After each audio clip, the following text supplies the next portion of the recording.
Hi, Professor Chavigny. It's so great to have you back this week. And I'm so glad that you, let me start over again.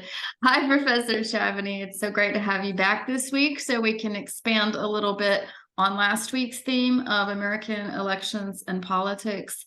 And now add in a little more about the element of media and how this affects election cycles and outcomes. And today you will be sharing with us some work you've been doing on the topic of American partisan politics and the media from the newspaper's century to the cable broadcasting internet era. If anyone forgot, Professor Chavigny is a Fulbright scholar here in Georgia, and she's giving lectures at universities around the country, and she's been kind enough to give us a little lecture on YouTube. So I'm looking forward to it, especially because I want to know more about what's going on with Tucker Carlson and all of this, and how does this connect to history? Is this all something new, or is this just a problem related to the, rise of social media? Maybe people have always argued. They have always argued, but what I think is so interesting about the Tucker Carlson firing is how it can help us. Once we understand the context of that, of his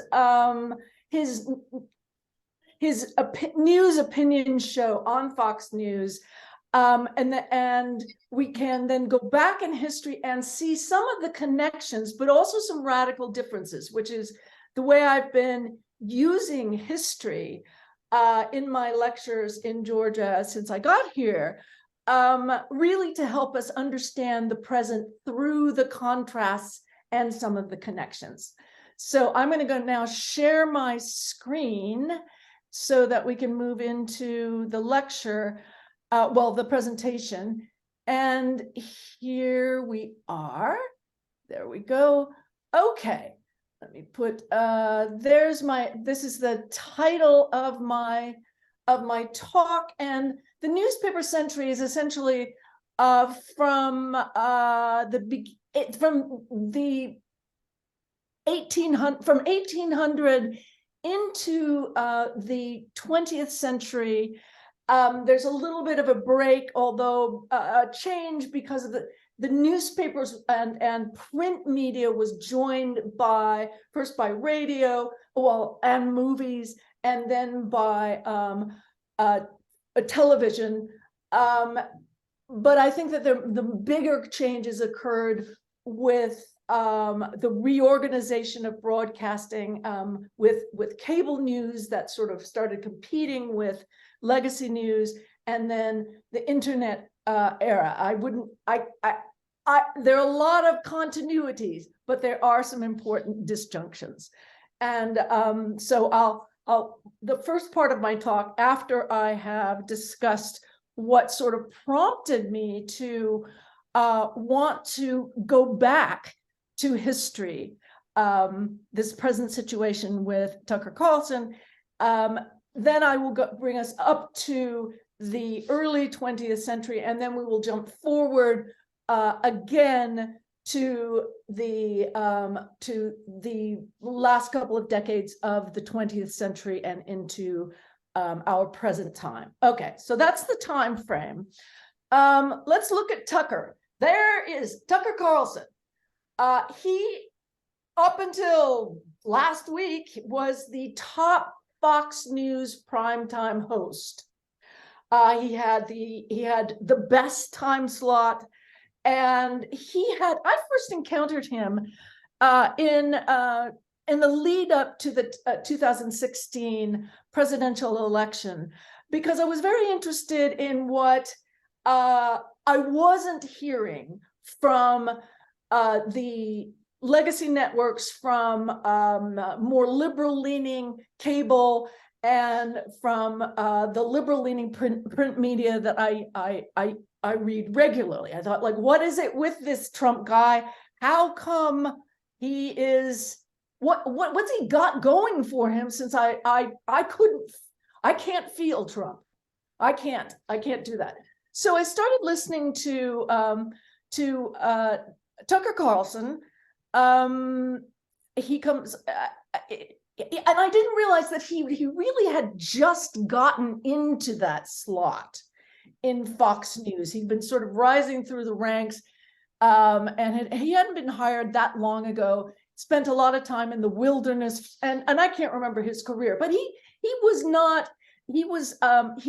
an old timer like Sean Hannity or Bill O'Reilly, these other Fox News hosts that were sort of, but he was the up and coming one. And I listened to him, and he was pretty interesting. He has a number of rhetorical moves that he makes to sort of grab your attention and to sort of get you thinking differently. That's what he does really well.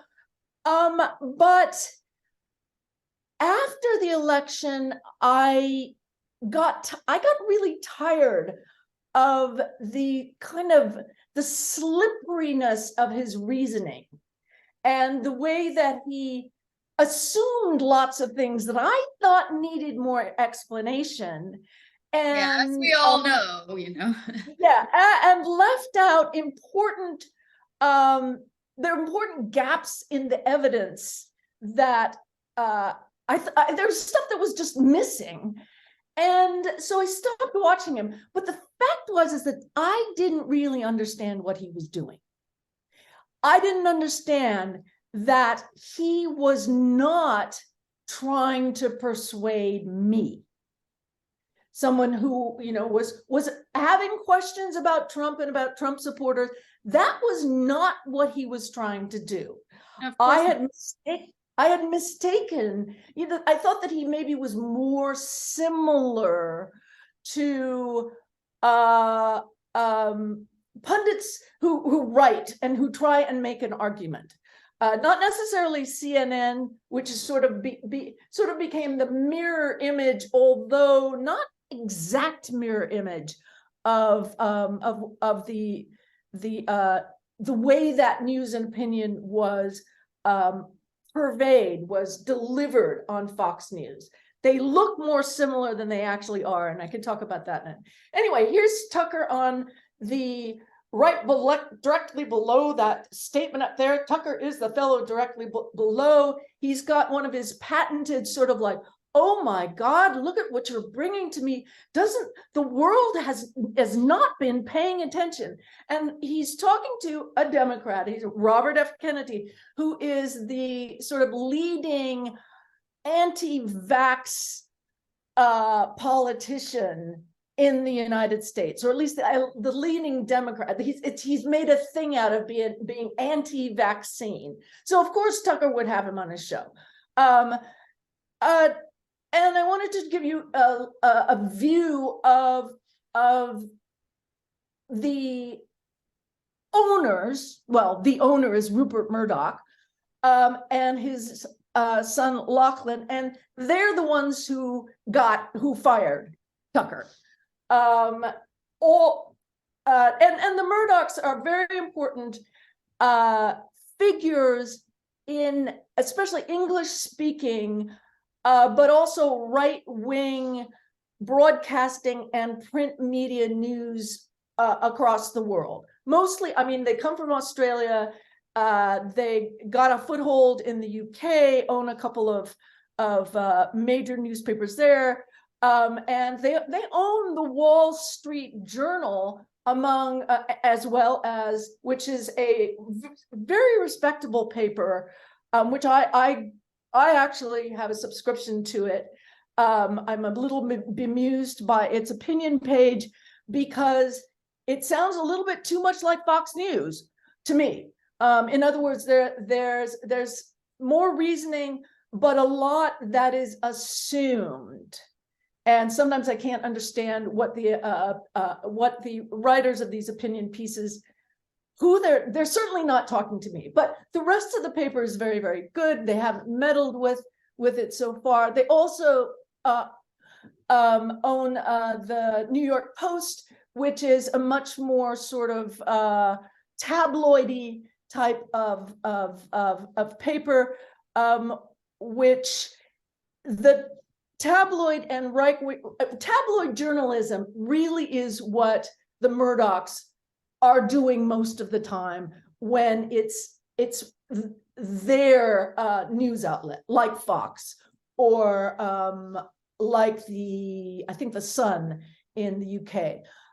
They appeal to very popular sentiments, and they are, and this is what we'll come back to this, but they are really about stirring up outrage.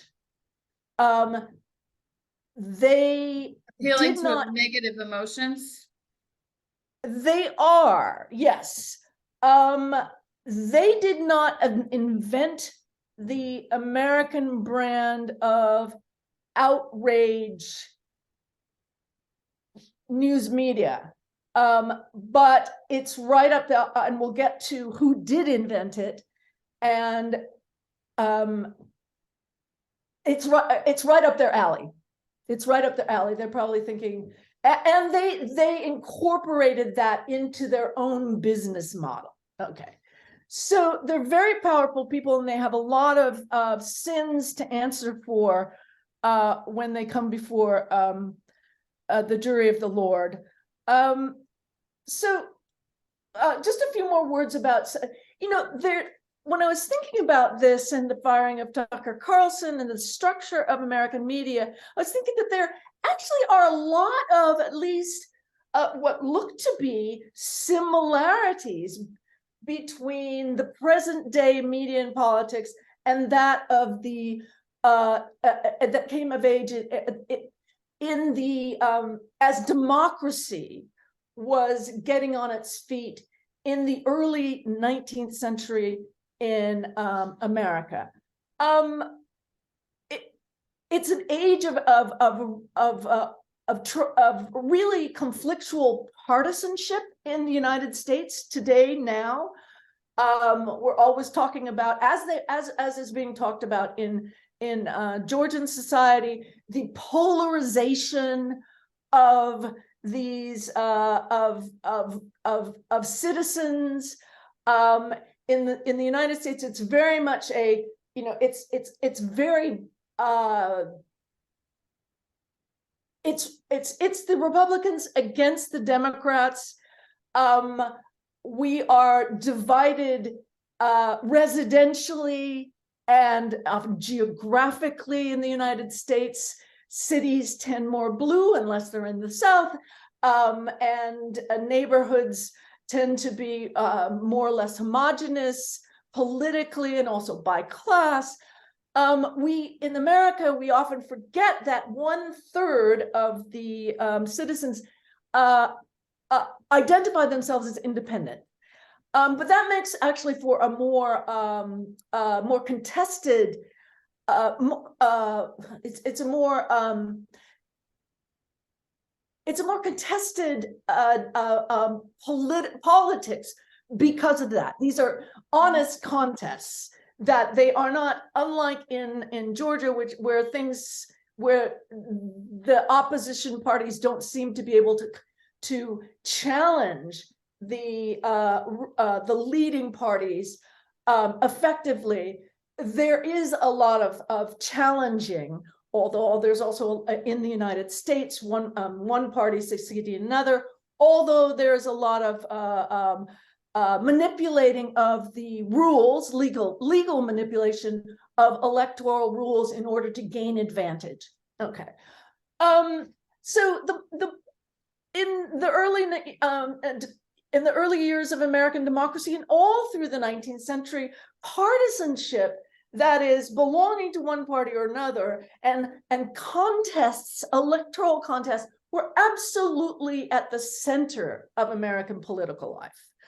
And if there weren't, in America today, if you're an election official or a Supreme Court justice, and you do something that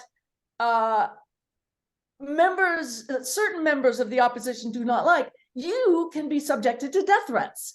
Now, that didn't really happen in the early democratic era in the United States, but nonetheless, there were particular, at the highest level of politics,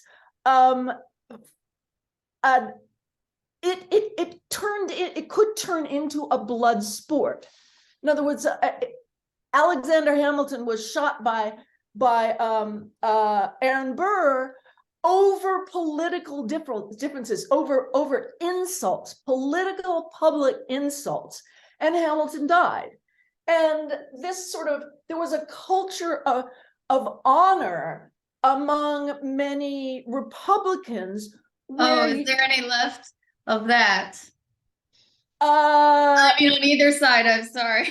Yeah, right. No. Very, very different political culture nowadays. Here in the South, it lasted for longer than it did in the North. Laws against dueling were passed prior to the Civil War in most northern states. But that didn't mean that the culture of public honor did not creep into political life and into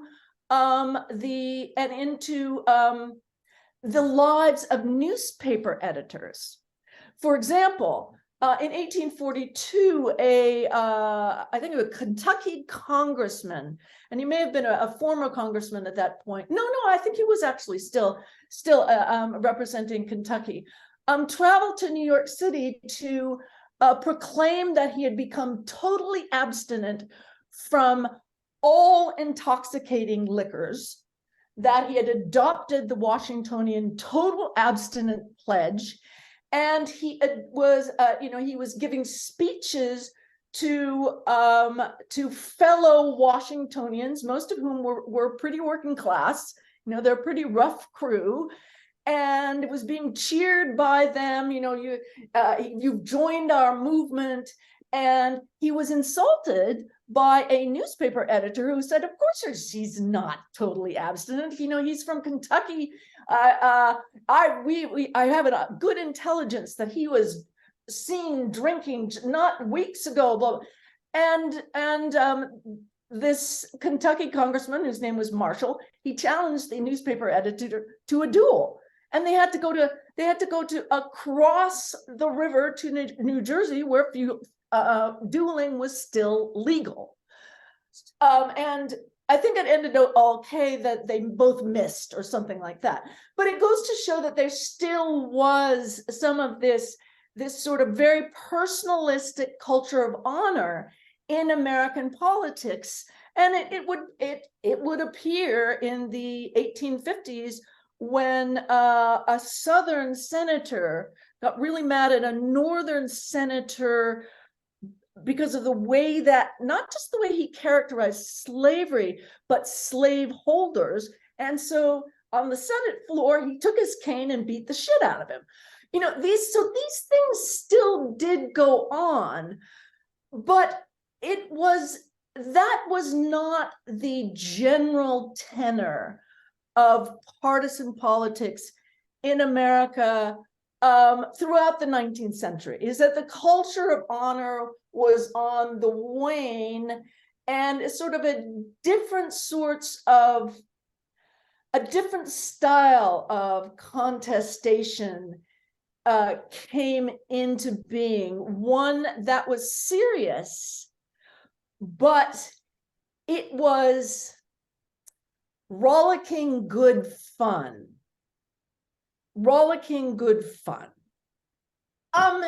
And in order to understand more of the differences, we really do have to understand something about the media culture, because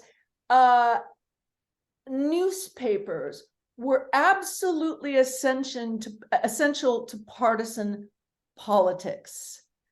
But the delivery of news and partisan news was very different. Okay, let's start the 19th century part of the presentation.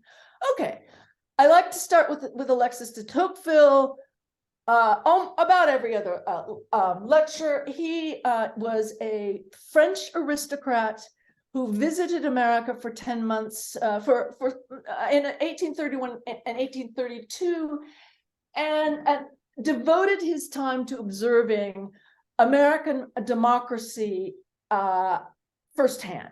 And it was in full swing. That is, partisan politics was fully established in most states, and it was that is the opposition between parties who battled each other to win elections. And interestingly, in Democracy in America, he did not focus that much on politics or government structure. It was really, it's a little counterintuitive, perhaps because he wasn't very impressed with the level of thinking in either in politics or government. He feels very much the same about the quality of thinking in American newspapers, but what he focused on was on the morals, values, and habits of the American people, but in large part because this was such a new development in history. Period. There hadn't been democracies for several hundred years, and the ones and before that a couple of thousand years, and none of them lasted very long. So there was this big question about whether American democracy was going to last. And in addition to morals, values, and habits, he focused on the free institutions that he saw in American life, and those institutions were entirely run by the people and free of government control. In part because government was quite small and couldn't do that much. But be that as it may, it was their vitality that he was impressed by. Less so by the newspapers than by Americans' propensity to form associations to achieve goals that were shared by the members of the associations. These associations, societies, churches, all of these were independent of government. Remember that churches were separated from the state in every state but Massachusetts, which happened in 1840 formally, so that government made no contribution to churches, which left the churches to their own devices and to attract the faithful. Same thing with newspapers. They were not supported by benefactors, rich benefactors. They were not old institutions. They were supported entirely by the people, and they were everywhere, in every village, run by editors that Tocqueville thought were really not very cultured and not very educated. He thought they were filled with advertisements and trivia. Why would you read them? Unlike in France, where the newspapers were of a much more literary and serious quality. But those newspapers, Tocqueville thought, were the medium through which Americans understood how they were sovereign as a people, popular sovereignty. Still, they often promoted ill-considered schemes and ideas that he thought could occasionally be dangerous, just like French newspapers. Let me just back up a little bit and say that all of these newspapers, every newspaper, and there was one in every town. Often there were two, more in the capitals of states. They were all partisan, and that meant not. Yes, we're getting on. Okay, very good. They were all partisan. In other words, they were partisan to one party. They did not print the news about the other party. They did not, in fact, they did not print anything that would detract from their party's platform and goals. They had lots of other things in those newspapers. So, but just to interrupt, we had the same thing in Tiflis or in the Caucasus in 1917, for instance. Oh, interesting, really? Oh yeah, each party had its own newspaper. Yeah, and that makes sense to me. Some of it is a matter, I mean, who else was funding those things? And certainly not the Tsarist government that was that they needed to, these papers in the United States, they were supported financially by their parties, but party organizations were all local. They were all local, that it really was, they were from the grassroots up. The state government was very important, but the state government, in order to elect their officers, needed to use the party organizations at the local level. And those party organizations included the editor of the newspaper, who was kind of like a tent pole, and would get information from the state capitol and also from Washington to keep party members aware of what was going on at the different levels. But they still needed to attract other readers, so they had other types of material in those papers, but not material that would distract from the party platform. For example, if you were an association that had a particular advocacy goal, for example, if you were at a newspaper that was fighting the Masons were a secret fraternal organization that was very popular among elites. George Washington had been a Mason, and because I told my students this, because if we, I said this is the basis of all of these conspiracy theories, because like if you look at a picture where George Washington lays the cornerstone or something like that, there he is, and he's his little outfit, and so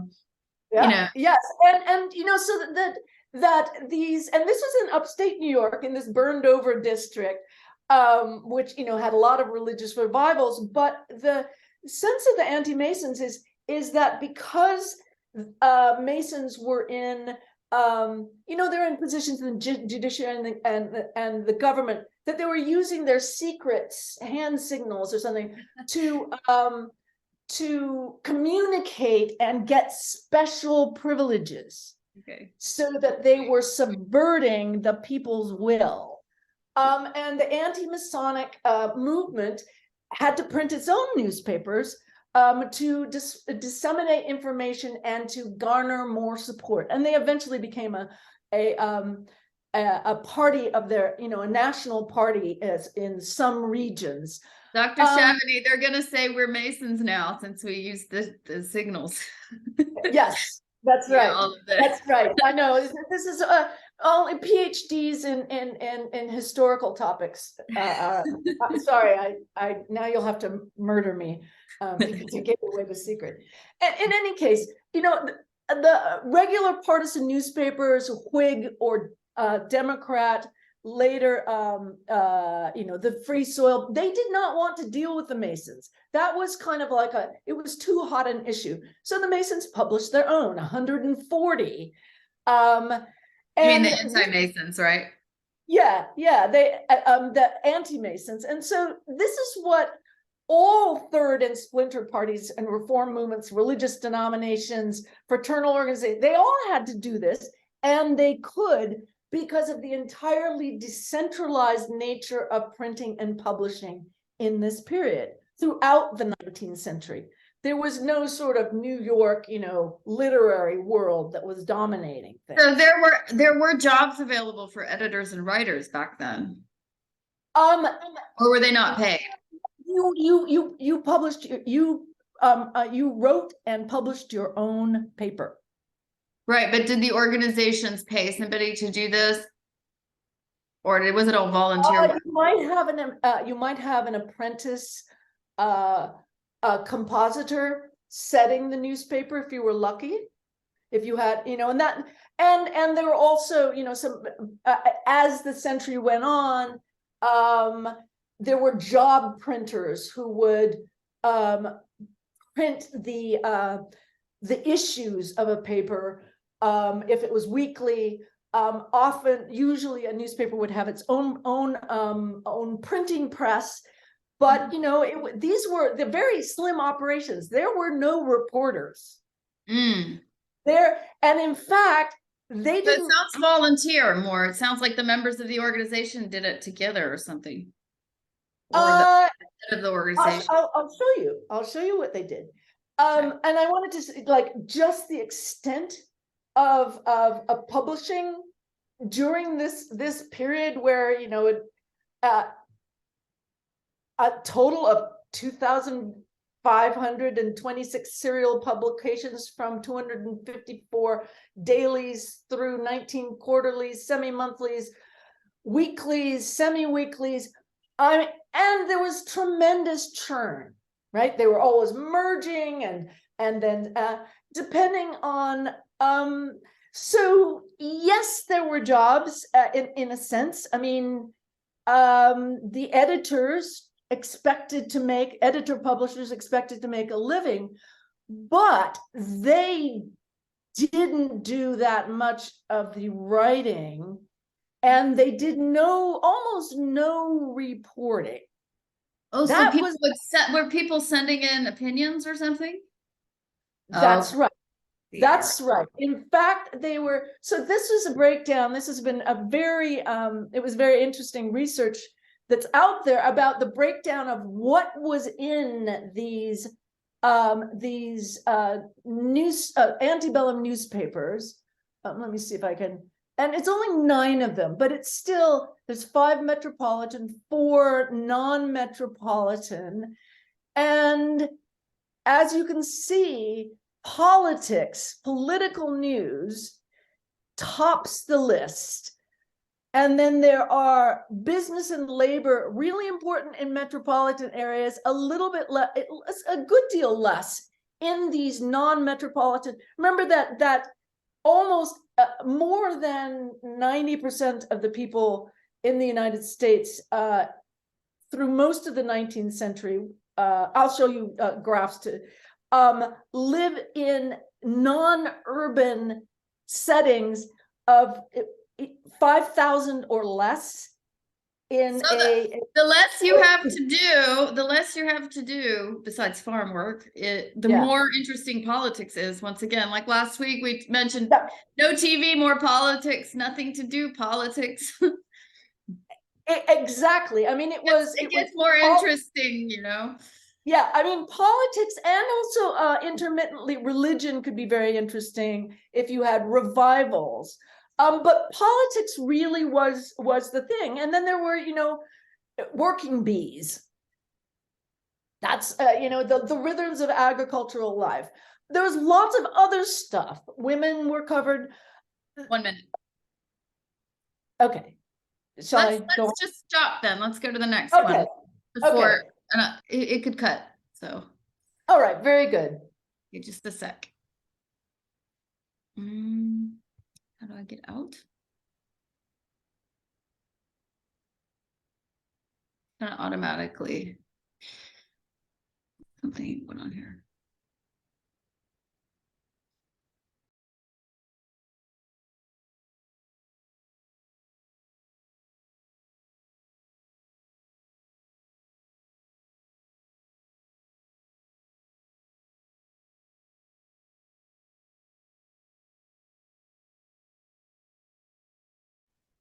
Okay. Got it. All right, we will share the screen, and here we are. No, that's not it. Fuck. I'll delete that. maybe, oh, I know what I should do. Come on. Desktop help. What's going on here? I'm confused. Okay, it should be there. Oh, there it is. Sorry, I just got lost. Apologies to students. I got lost. Okay, where were we? So let's see. Okay, so we were discussing what kind of subjects were in these antebellum partisan newspapers that had no reporters, that had overworked editors and publishers, and maybe not even an apprentice printer to help them out. Indeed, as partisan newspapers, they had a lot of politics in them, and a smattering of other things. And I wanted you to see what the front page of a typical, now I'm not showing everything, and I'm not, oh, that's right. I did something fancy. I apologize. This is the Pennsylvania County newspaper called the Columbia Democrat, announcing the partisan affiliation. And on the front page, there is, on the right, a poem. There's a story. It is fiction. There is also a little bit of advice to young men about how they should behave. They need to know. I said they need to know. They need to know. Someone should tell them. Yeah, I mean, it's moral advice. Absolutely, they need to know. I'm glad someone tells them. There's a little bit of cultural, a cultural squib here. The origin of genius. It's sort of a, sort of edification, elevating thinking, and then tidbits. A little something about from an Eastern editor, alluding to what a rival town says, that these look like that it takes several of their pigs to pull up a blade of grass. They are so poor. It's kind of this sort of leaden editorial humor that you see a lot of. It's kind of stilted, but I think it's not funny to us, but it must have been pleasing to readers. And then some amusing scenes that have occurred during the late pressure at New York. High air pressure. Oh no, some kind of circumstantial difficulties. Yeah, circumstantial difficulties, and it's an anecdote about. Oh, it's an anecdote. A merchant overdrawn at his account, and I can't. You know what? I don't read these things very much, but they are pleasant reading for the readers, and none of this has been written by the editor. All of it has been sent through the mails from other editors. And the reason all of this stuff was on the front page, you'd think it's a partisan newspaper. Why isn't there politics? Because the front page needed to dry before it was mailed, whereas the internal pages could be, they could be wetter. So they printed this first, and then it's messed up. Yeah. Subsequent internal pages, like this Oneida Morning Herald from New York, they put their political news from New Mexico, a Whigs. This is a Whig paper. That is not a Democrat paper. The opposition, the National Opposition Party, with which my students know about, because that was in the lecture. Very good. We talked about Whigs not being Whigs. Okay. Yes, there's sort of. You have to remember it any way you can, and how they thought They were I guess they were making a joke, like Andrew Jackson thinks he's a monarch, so they were pretending like to be anti-monarchs or something. I don't know. I wonder. Yeah, the Whigs were sectors of the British Whigs were opposition, opposed to the way the government was being run in the 18th century. They wanted reforms, and the Whigs in America tended to be for more moral reforms, not full bore, because it was too controversial to be for total abstinence or outlawing liquor. You just didn't want to antagonize people that much. But they also were for internal improvements. That is, the state investing to develop the economy. Whereas the Democrats were very, they wanted smaller government, and they certainly did not want anyone, the government, poking into their social lives, their private lives. So, but I don't know. You might be right. It might be a jab at Jackson. Political historians know things like that. I'll be glad to find out one day. If I run across, I really want to know if it was just a joke. I mean, it was a little bit of a joke. Were they joking a little bit? Trying to be clever. No, it was. I mean, it was like in the newspaper. I don't know. I mean, it was a national party. In other words, there were Whigs in every state. I don't mean the whole thing was a joke. I mean, maybe when they came up with this name, they were kind of being a little facetious, maybe. Or maybe they were called the Whigs by the Jacksonians as an insult, and they just adopted the name. They sort of, we don't care. I really don't know, Sarah. I will keep my eye out for a creditable explanation.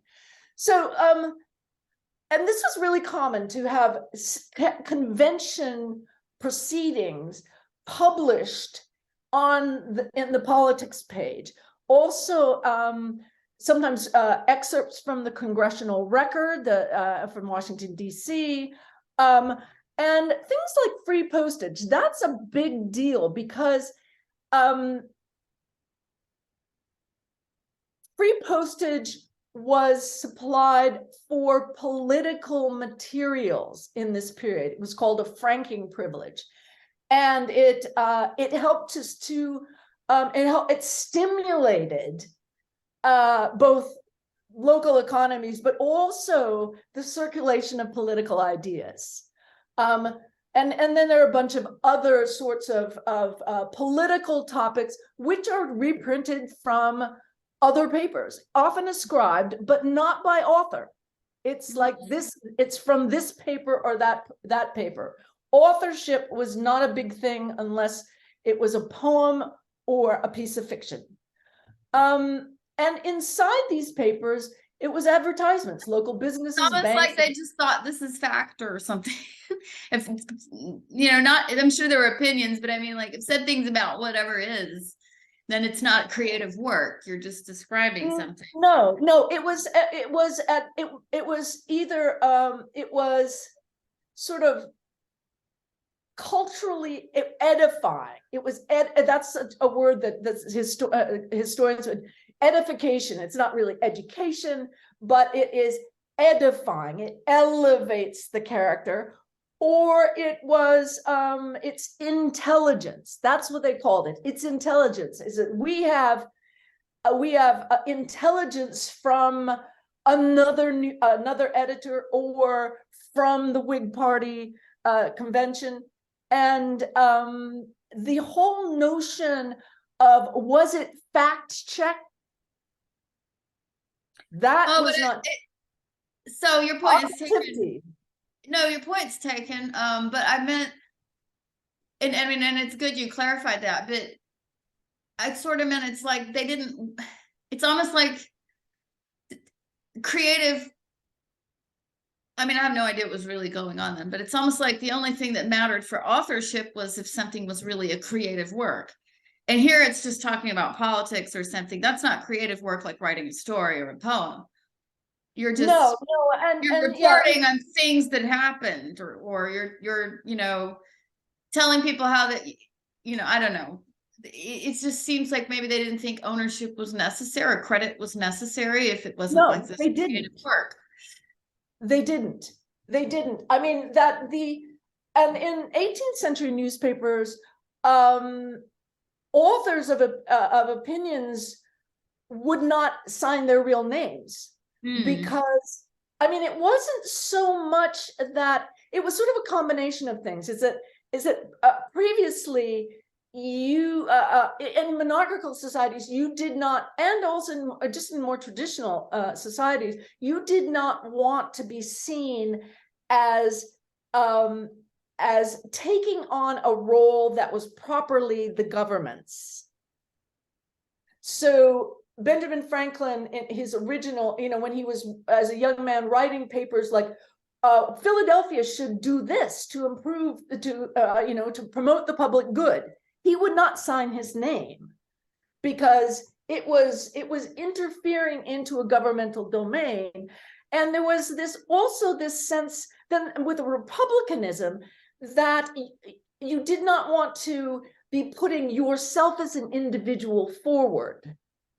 Now, there aren't those kinds of scruples in this somewhat later period, but modern notions of authorship and taking credit are only coming into being, and they're most associated with the literary world. And also, copyright does not really exist. Every printer is reprinting stuff ad libitum.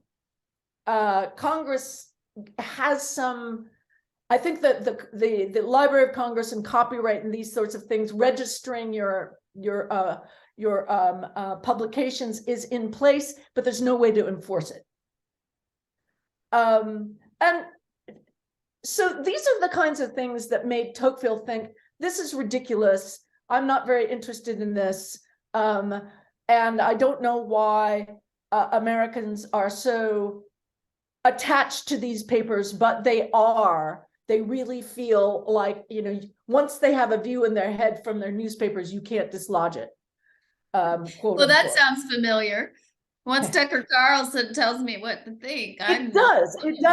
And in a way, I mean, I think the cognitive psychologists have maybe not demonstrated. Well, they've demonstrated that in order to get through our day, we rely on sort of common, what we believe is common sense, stuff that we know has happened before, is going to happen again. And many of our opinions have a good deal of that character. We rely on inductive logic. Yes, it's hard work to change, to have your opinion changed. Now, this is you probably can't see this very well, but this is a plot that a literary historian put together of the circulation of these different categories of text among newspapers. And it's the political items are circulating across the country within 2 weeks. Oh, okay. That's the big bold lines. Yeah, maybe. Those are the big you can see that lines. Goes a great distance quickly. Yeah, and it looks like it's supposed to be 3D, so it must be going in all directions. And so I mean, one of the things they wanted to demonstrate is that although New York is important, that there are many loci. It is not a centralized nodes dissemination. That's just not the way it worked. It is more like memes, actually, that they are picked up and according to the proclivities of the editors and the culture that surrounds them, what they think is important, it gets propagated. I mean, that just sounds like Facebook. Somebody, It does. You have a big outlet or whatever media content producer, and they send it out, and the people that think, wow, this matches what I think, they share it, and it gets disseminated out in certain directions. Yeah. Or if they think it's important, Except that these were real newspapers. They weren't. Yeah. They couldn't be augmented by fake websites. They couldn't be infiltrated in that way. I mean, yes, it works exactly like that, but with less of a possibility for manipulation. Well, it's analog. I suppose. You can't attach a comment to it, and you can't mimic it. But they probably had. Did they have really quality? I mean, it doesn't sound like there was much control on the quality of papers, though.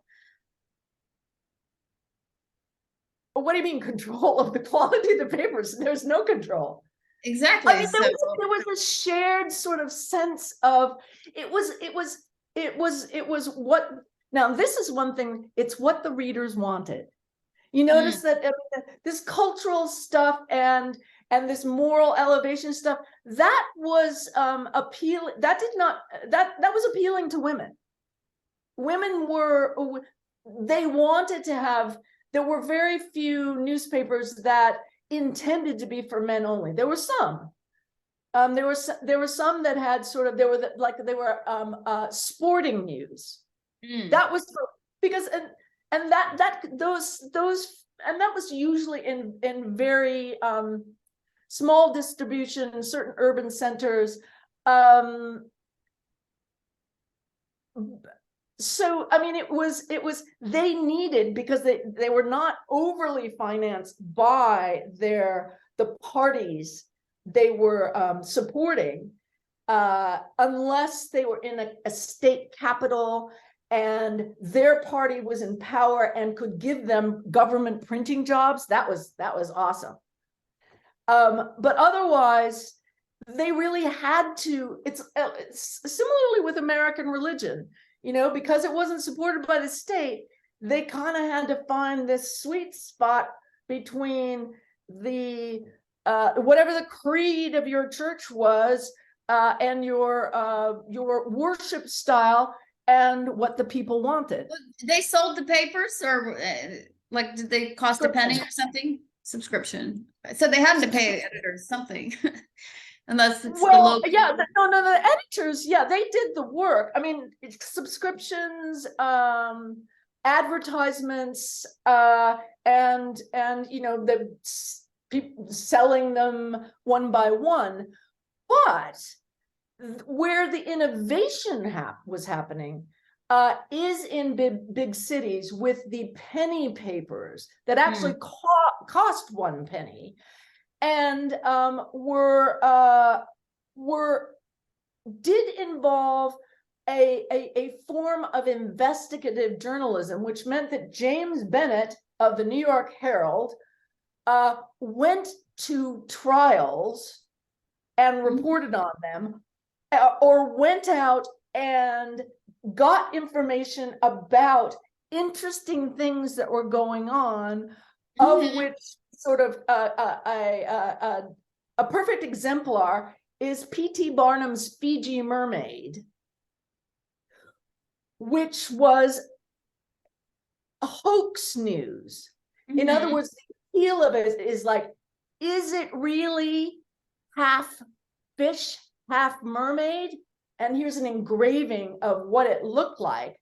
And so there's this sort of synergy we've got to see with his museum, which is, let's all go pay our admission fee and see if it's actually real, and then see the other things that were in the museum. So this was a new model of newspaper, which was based on sort of more on sensationalism, and a different sort of giving the public what they wanted. And these some of the items, would circulate in the local newspapers that were printed in the towns and the counties. And here's anyway, this is sort of for a different lecture, but apparently the Charleston Courier did not have access to fancy engraving techniques like the New York Herald did, and so just had to use a stock wood engraving image of a lovely lady. And this was to advertise the Fiji. I was just wondering, boy, they sure seem contradictory. Okay. They do. Now I understand. Yeah. They do. I mean, but I don't know. I watch, I'm watching a lot of American TV in Georgia. Shame on me. But I'm suspending my disbelief right and left. So, all righty. So let's see what's going on. No, it says here one was just a woodcut. So I think in the local paper, they just picked a woodcut without carrying out accuracy. Yeah, they didn't do anything, they couldn't do anything fancy. They didn't have the technology to reproduce a metal engraving, but they did have standard, they just could plug it in. Mm-hmm. Okay. The penny papers, they were ahead of their time. In their relentless, God damn it, I apologize. I'm trying to move you and me on my screen. All right. Relentless focus on crime, murders, tragic accidents, immorality. They were the tabloid journalism of their time, sensational, thrilling, and mildly salacious. But as I said, ahead of their time. Yeah, definitely. They're the ones making it exciting to read the paper. Well, but it was already exciting, wasn't it? Except for it was moral advice. Exciting. It was exciting. And it's all politics and moral advice with a little business or agriculture. In New York City, there were so many different diverse audiences that, I mean, especially before the Civil War, it's sort of there's a real carnivalesque quality to print culture. All sorts of experiments. There's racy newspapers that were censored. It sounds like they're trying to figure out how to make money. Yeah, absolutely. Gotta sell. I mean, I gotta get this thing going. I have to. And printing was cheap, and so there were almanacs, and then there were dime novels, thrillers for boys. There were songsters. New York City was where where blackface entertainment originated, which was covered in theatrical news, broadsheets that were as big as 4 feet, really inventive. And after the Civil War, this all sort of settled down into grooves, like we're seeing with a little bit. We're seeing internet culture kind of settle in, although I'm sure we're not done with the settling in. And many of these genres disappeared. But that was New York City. That was, it was a really big market. Okay. I'm looking at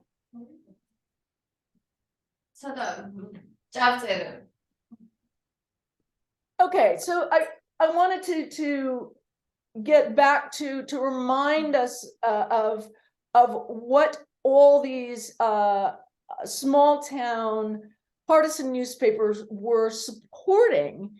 They were supporting a main pillar of American political life, which was partisan culture, partisan politics.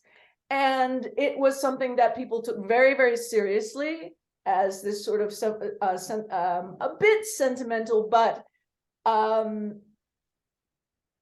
the culture that Caleb Bingham is portraying still very much existed because most of the United States was rural through much of the century.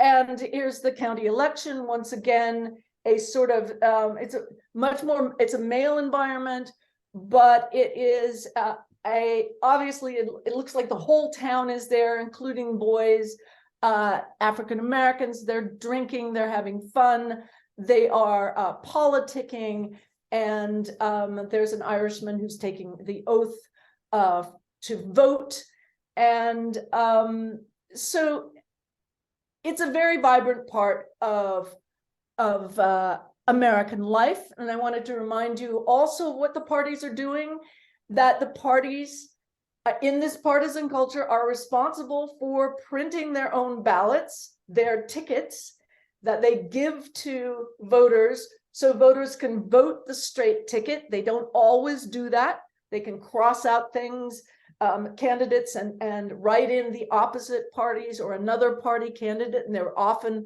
more than two parties who are competing, especially at the state level.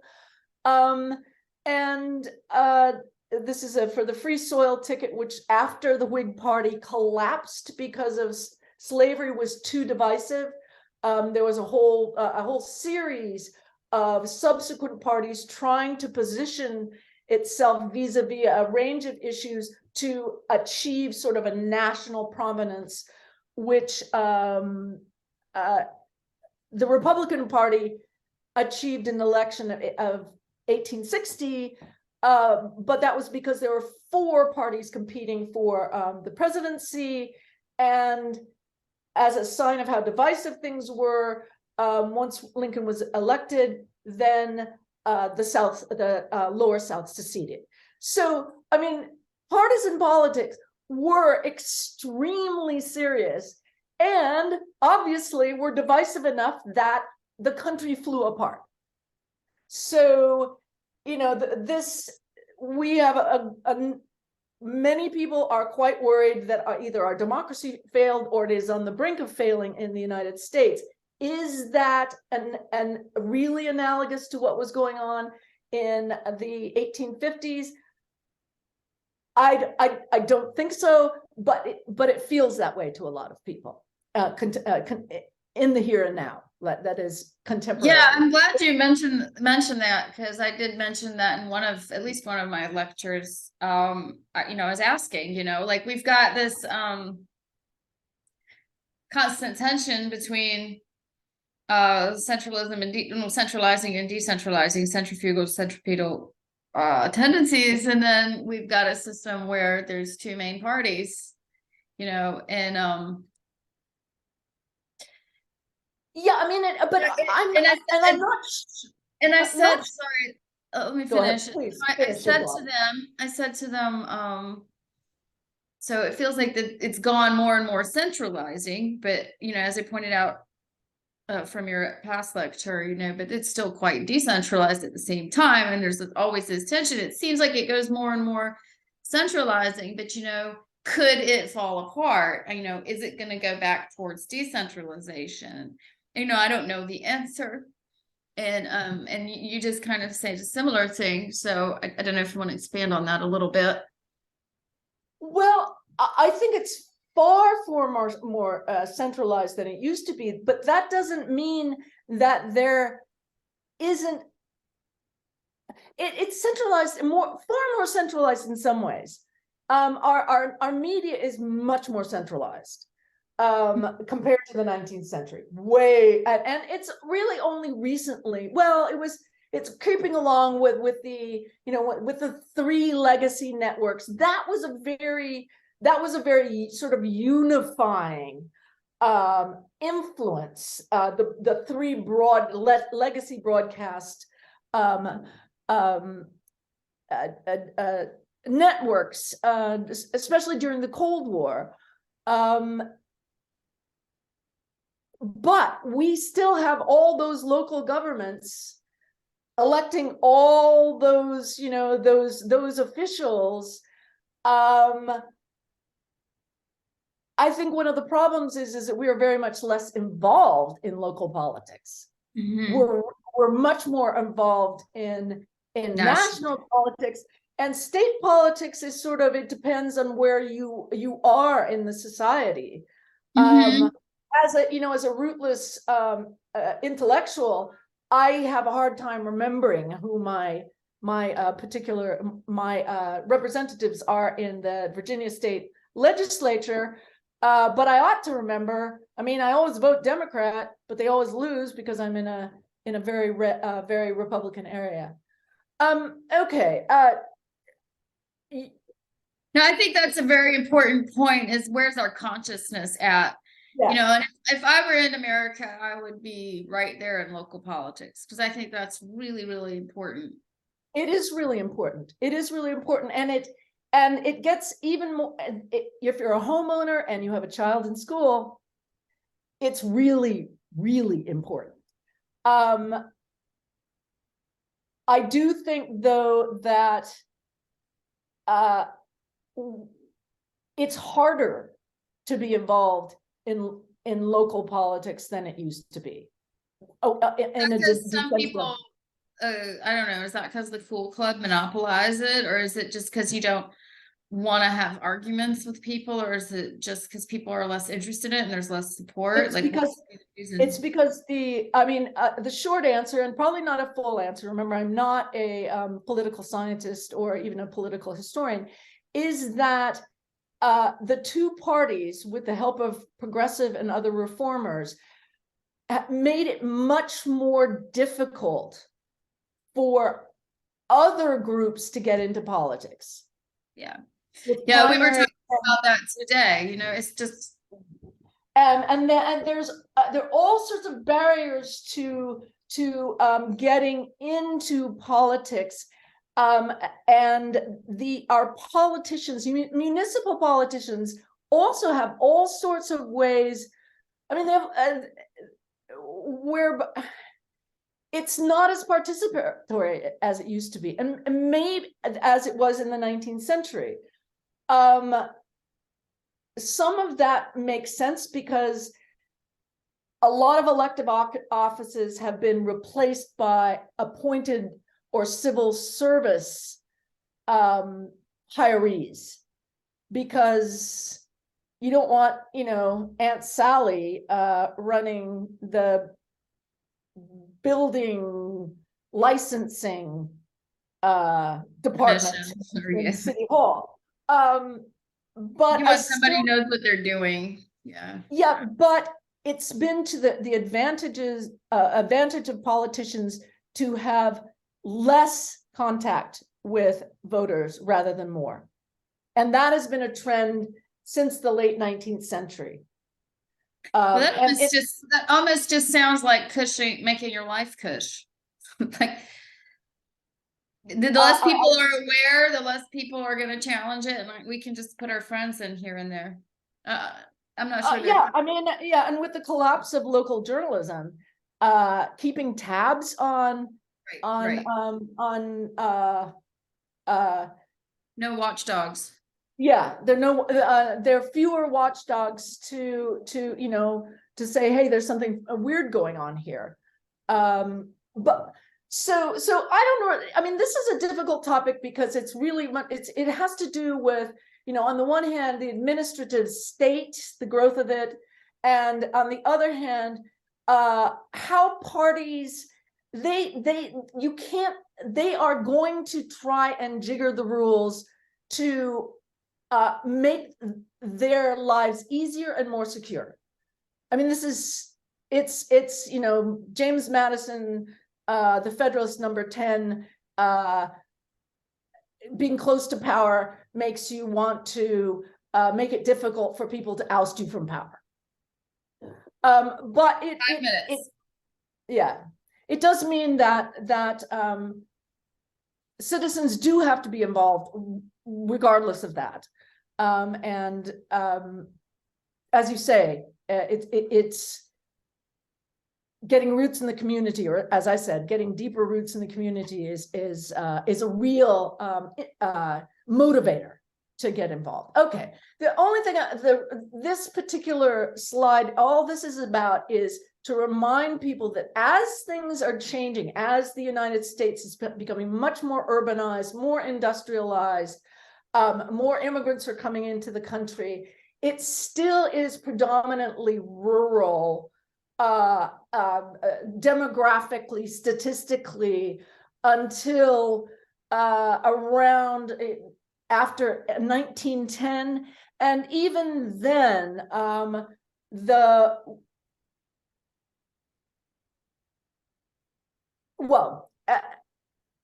and that means that partisan newspapers and partisan politics still has a lot of the qualities that it had in the early 20th century. But after the Civil War, as I pointed out in my last presentation, in the early 19th century? Early 19th century, sorry. Okay. The early 19th century. But after the Civil War, the types of issues that voters were concerned about were helped to generate a lot of third parties, and the local nature of parties facilitated the emergence of independent parties separate from the Republicans and Democrats, who many voters felt were not dealing with the issues that was of concern to them. Okay, so this is the period where okay. We've got 2 minutes. Should we get a new one before we start this new slide? Or yeah, let's do that. Let's do that. Okay, let's go. Okay. Let me try this again. Record. Got it. Okay.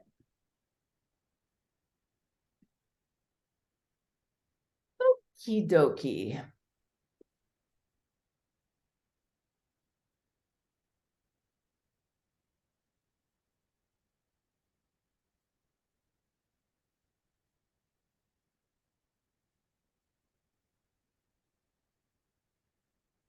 Are you there?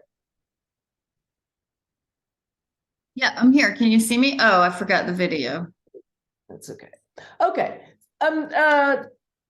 Just so there are forces of national integration that are at work in after the American Civil War, but printing was still highly decentralized.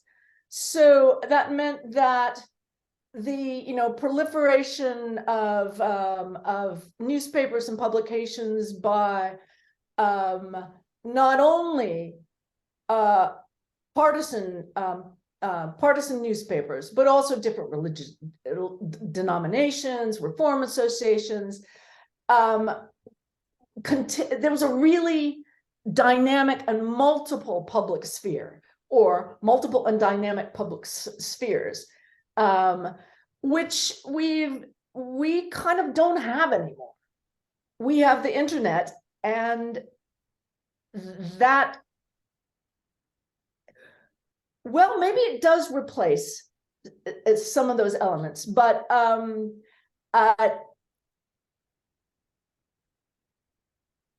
it certainly isn't analog. You had to probably walk there. Yeah. It's physical. Yeah, it's physical. Tangible. What's this word? Not tangible. There's a word, but anyway, go ahead. Yes, I mean it spurred movements. It continued to spur movements, associations, movements, and which had political consequences.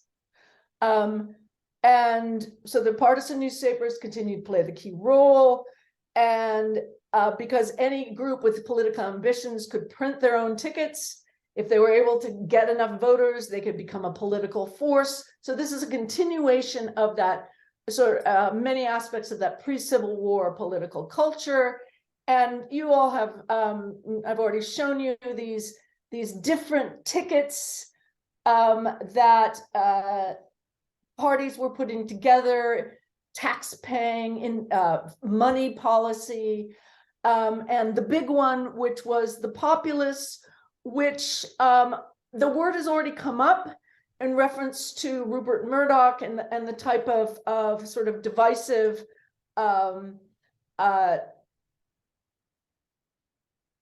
reporting, and that his publications and broadcast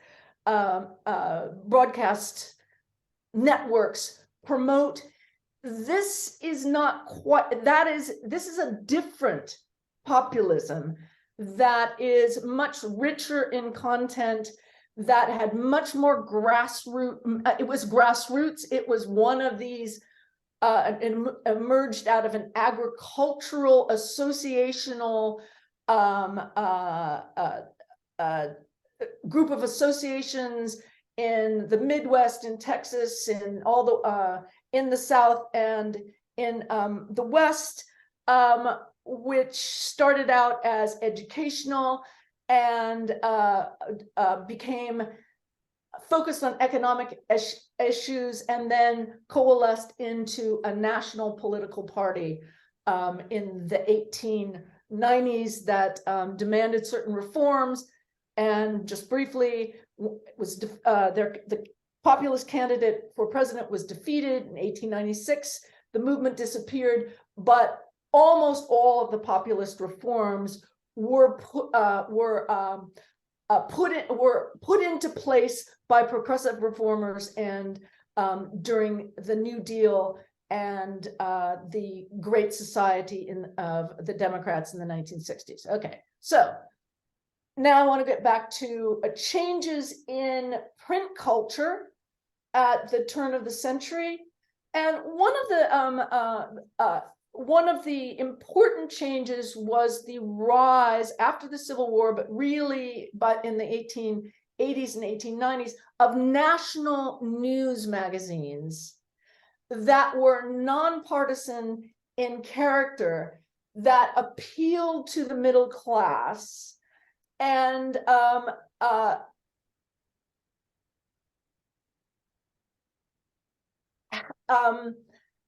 gave prominence to investigative reporters, muckrakers like Ida Tarbell, photographers who were going into the photographers and illustrators going into the slums and showing the middle class the conditions there, writing about railroads, and also writing about the kind of culturally elevating topics, but at greater length with authors.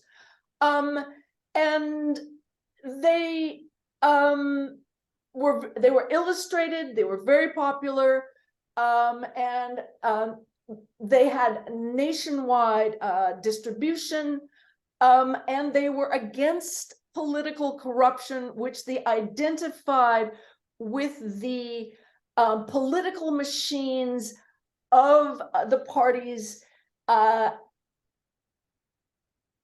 especially in certain cities, but actually in every state there was concern about political corruption.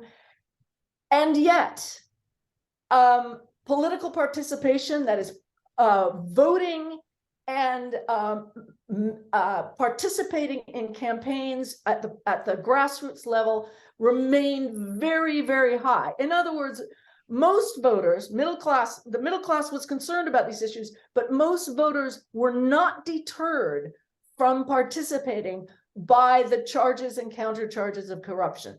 It reminds me of, well, in our little textbook that we have, that said something like most, at this point in time, many Americans kind of don't trust the politicians, but they trust the system somehow. You know, is that what you're talking about? They trust the people. They trust the people. There's still sort of this feeling like it's our democracy. It's those politicians. Oh, they trust us, the people. We the people. Yeah. They trust we the people. You know, there's like we the people, but maybe not all the immigrants. Maybe not that guy. Right. I mean, that group. Okay. Yeah, because there was this notion that, you know, unqualified voters weren't really the kind of voters you wanted participating. They're too easily manipulated. But still, there was this sense that it was the people who were being, they were being taken advantage of, and if they could just get those politicians out of the way, things would go better. And I think that's why progressive reforms were so acceptable, because there was a lot of grassroots support for cleaning up the cities, for election reform. The American people couldn't predict that it would, in the end, give politicians more control over democratic politics. They didn't think that would happen. And I wanted to point out that, just because these national weeklies were nonpartisan, it doesn't mean that they didn't have they couldn't express views that we would find undemocratic. This particular cartoon pits ignorant African Americans against ignorant Irish immigrants, and essentially conveys the message that they are the problem. They are part of the problem of political corruption. Okay, now, the economics of printing newspapers in the cities was changing, and many of the big cities' newspapers move away from a partisan model of content and financing their newspapers to taking on more advertising and attracting more readers. And one of the ways they did that is by taking a nonpartisan and sort of critical perspective on what was going on in politics. They also did a whole bunch of other things. They entertainment, that's one of the points I don't think it came out really, how important entertainment or other sorts of writing in newspapers that appealed to a broader reader. Okay. So you can share. All righty. Okay, and so in these cities are huge. New York City at the end of the 19th century had as big a population as it does now. They had and there were many more large cities than there used to be. So the urban environment for newspapers had shifted, and the nonpartisan appealing to the middle class, including many more different features, sports, an enlarged women's section, comics, comic strips come into being at this, are included in newspapers, really spreading a wide net, because that was what advertisers would pay for. So circulation and advertising became the name of the game for the bigger newspapers in cities. Now let me share my screen again. Okay, here we go. There we go. All right. Okay, and attracting more readers, attracting more advertising. Well, why not go the full sensational route? And that is what William R. Hearst, who was a he was he inherited a lot of money. He had a newspaper in, I think it was San Francisco, and he conceived of competitive urban newspapers as engines for sensationalism, because he was looking for the biggest circulation. And there were stunts were really important to these big newspapers, sending Nellie around the world in 90 days. That was a newspaper stunt. There were a lot of women reporters as well. Women got into journalism early and often, interestingly enough. And middle-class readers liked sensationalism, just so long as it wasn't too sexual, salacious. They liked news as entertainment. And Hearst, in a way, is really the precursor to Rupert Murdoch's approach to journalism news.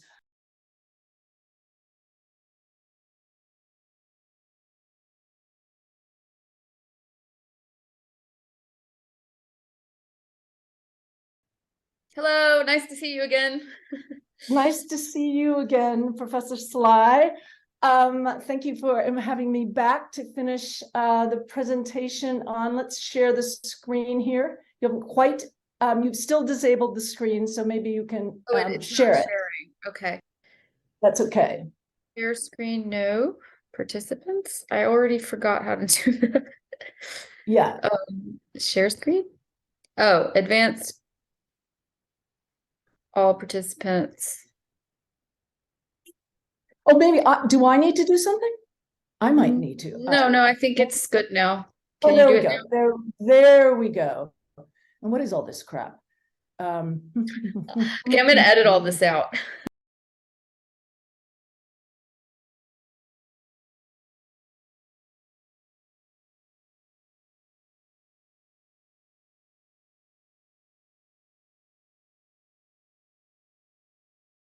Okay, so this is this is the end of this.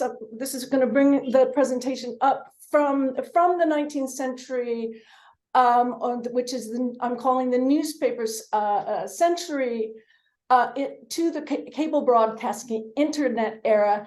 And part of the point is to draw some parallels between 19th century politics and media and late 20th and 21st century media and politics. Their 19th century newspapers were very much more meme-like in the way that they circulated information, because they really didn't rely on the many local editors in the many newspapers all over the country, and there were like thousands of them, to write their own material. They reprinted things that were sent to them by fellow editors, and those fellow editors were almost always editors from partisan newspapers who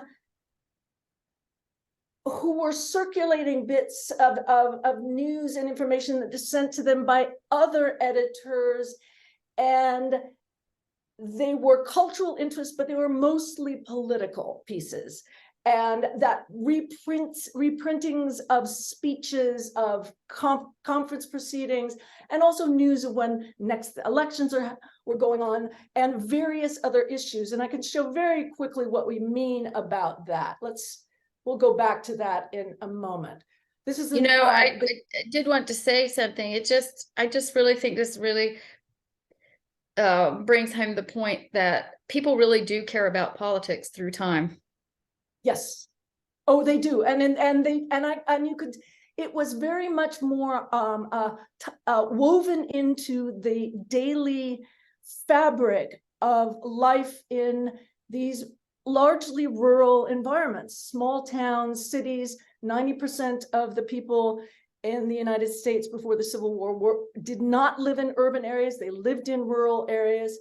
But they relied on their free press, which is not today's free press. It's not the 20th century's free press, but it was run by their neighborhood editor and publisher. And there usually were two papers that had that represented the different parties, major parties. But there were also other kinds of newspapers and monthlies, weeklies, serial publications. And most of the news, according to, I think most of the reviews was, most of the news was political, but that 50% of column inches on party politics appeared on the insides newspapers of the papers, whereas in the front pages, there was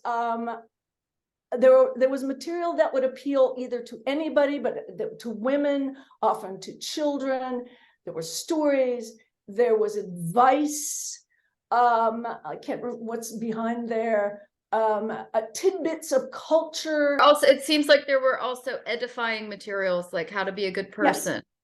How to be a good person, cooking tips, household tips. This was all sort of culturally shared material. And you mentioned something before about they put the stuff on the front page that might get ruined. They put the fresh information inside, the most recent, so that because the ink had less time to dry, and on the outside they put these stories that had the front page had been printed beforehand and would dry, and so it would not smear when it was handed to people or sent through the mails to subscribers. Okay, and so this internal page is entirely political information, and this is what it looks like. There are no authors, there are reprinted letters, but these were things that would that party members would have been interested in. And also those party members, it wasn't just the party members, it might have been the daughters in the families who were also going to these outdoor, or the mothers in the families, to these outdoor political occasions where everyone was welcome. So politics was very, very wrapped up into daily life in a way that it is no longer. Okay. And but also there's a very local, which makes me think about democracy. I mean, there's a very local dimension. Yes. So this reminds me of the things that you talked about the local participation and local politics, and everybody would get involved in, on different levels. Yes, exactly. And if you had another issue that you wanted to promote, like you didn't like the Masonic temple, the Masonic fraternity, you had to print your own newspaper, because the party newspapers, that was a complicated issue that the parties did not want included in their platforms. They were not interested in discussing that issue. So because of the local nature of printing and publishing, societies would fund the publishing of a newspaper, which was then would be sold for, they would have subscribers, they were sold on newspapers. They all did this. If you were a temperance movement, if you were against drinking alcohol, you had to print your own newspaper, because too many people on both sides, in both parties, did drink alcohol, and it just was too divisive an issue. Okay, so these were some of the, okay, so because the United States after the Civil War continued to be predominantly, though decreasingly, rural, printing was highly decentralized, newspapers continued to be locally based and highly partisan, and that's where politics happened, namely getting out the vote. But because any group with political ambition could print their own ballots, if they could convince enough voters, they could become a political force and maybe even start electing state officials, officials to state government, which is where the rewards were, the patronage. And they also would try and fuse with other parties. And I mean, and this was something, the dynamic print culture was something that all sorts of organizations were involved in, creating newspapers and weeklies, multiple dynamic spheres which could engage people in different ways. But it was also, politics was still at the local and state level primarily. Okay, this seems so interesting to me because it's so participatory, it's so bottom up, and it seems like it really, whether people had right or wrong opinions, I mean, they were very active, they were on the local level. It seems very democratic, as long as you can afford to print a paper. And it seems like a contrast to later, what I'm used to anyway, is the headline on the front page. Yeah. Mm-hmm. And I'm not, I guess we'll get into how that contrasts with the internet now. Yeah. And so this period, 1910, is where people are streaming into the cities, and immigrants are streaming into the cities. The countryside is slowly emptying out as small farms become less, they aren't profitable anymore. So that's not only are older cities growing, but more cities are growing larger.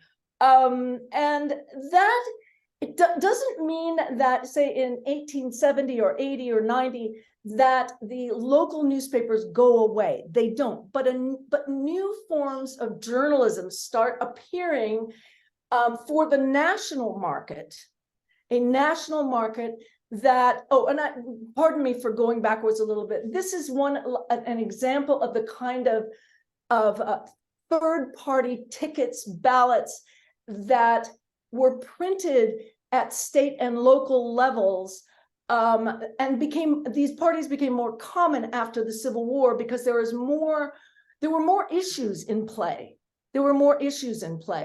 The major parties, which were the Democrats and the Republicans, just like now, didn't pay attention to all of the issues that were of concern at state and local levels. So people formed their own parties and then joined together, and they would vote for their own candidates. I mean, is that how they got stuff? Is that how they got stuff done at the local and state level? That's how they exerted political pressure at the local state level. If you could get a party together, you could and keep it together and make it popular enough, you could have some impact on the decisions that were made at the state level, unless, which is what was starting to happen in the 1890s, you were disfranchised for whatever reason. And in the South, that actually was a major force in creating, it became a single party region. It was the Democratic Party.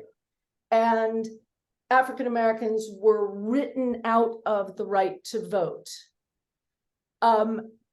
because there was not adequate, there weren't enough, the biracial parties, the Republican Party that the Black African Americans had belonged to couldn't were destroyed by appeals to white supremacy.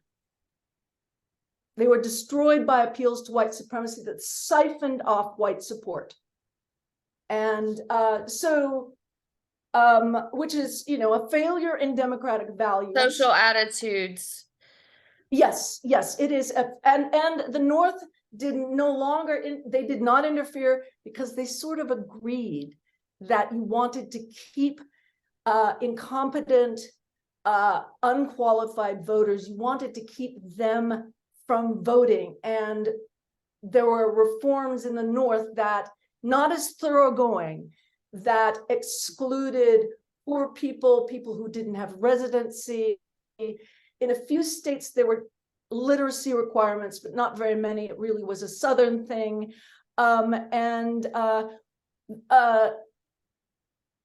Techniques for limiting the vote were becoming more and more popular and became pervasive after, during the progressive period, that is, after the turn of the 20th century.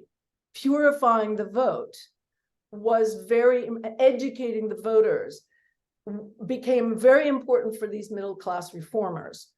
That's not the story we're telling here, but it's important to understand that there was a regression from the early universal white manhood suffrage standard that reigned until the end of Reconstruction, which is 1876. After that, the democratic standards for voting became stricter. And this is when disfranchisement of felons becomes more and more popular.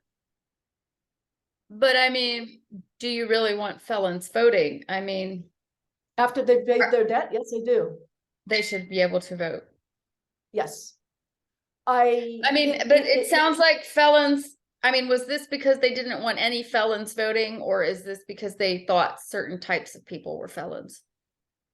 There always were the vote was broad in America, but felons, for major felonies, that usually disqualified you. It didn't necessarily disqualify you forever, but some did. So yes, there is always the universal suffrage is an ideal, but it was part of broadening the types of felonies that disqualified you and making those disqualifications perennial, eternal.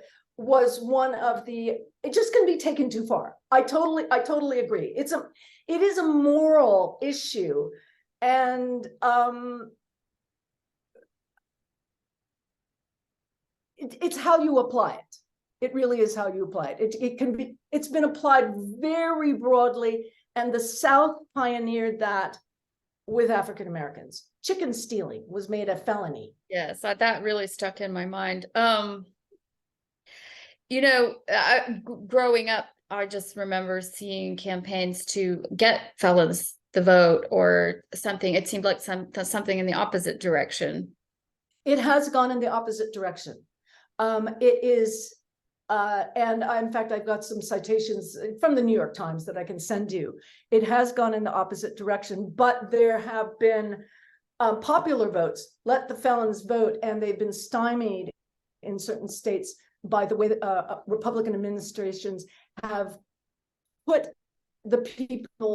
failed to put the people's wishes into practice. Because I think that, this is the dream of limiting the suffrage on the basis of qualifications. It's going to benefit my party and not their party. And that's why you need two parties to be, jockeying for position, because that can work to actually balance things and keep one party from becoming too monopolatory.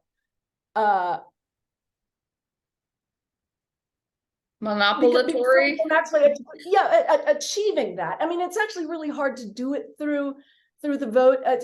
Gerrymandering has and controlling, jiggering the rules for how you appoint electoral college electors seems to be, for some Republicans think that's the fast route to electing a Republican president, even when he or she has not won the popular vote.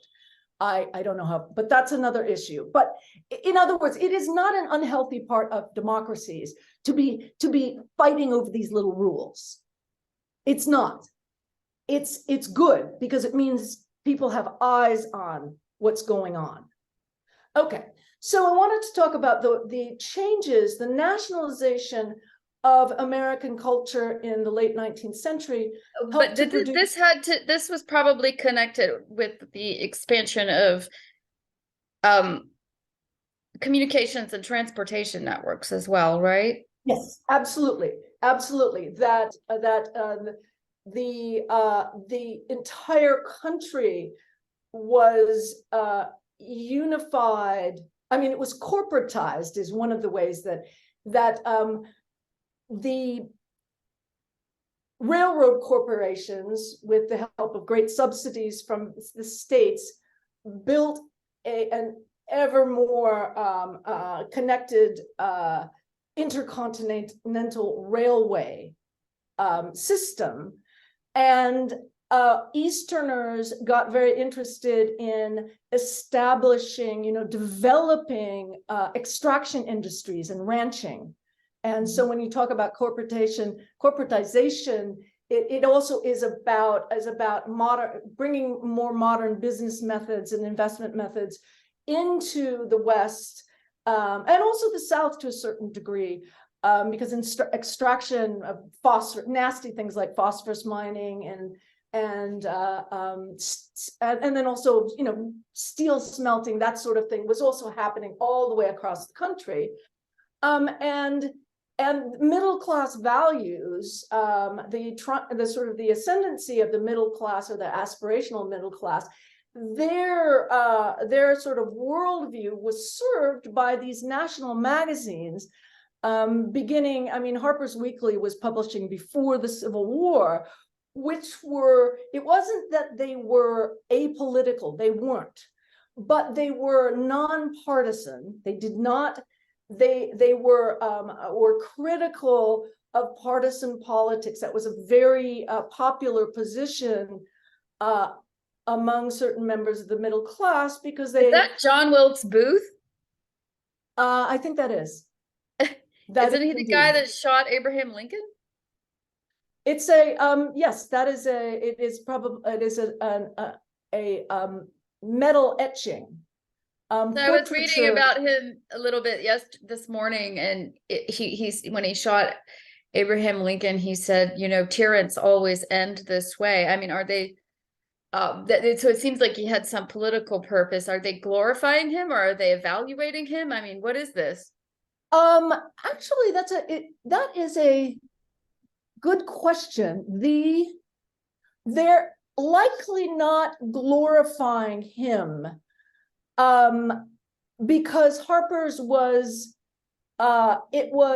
anti-slavery. I mean, again, it was the issue that concerned them.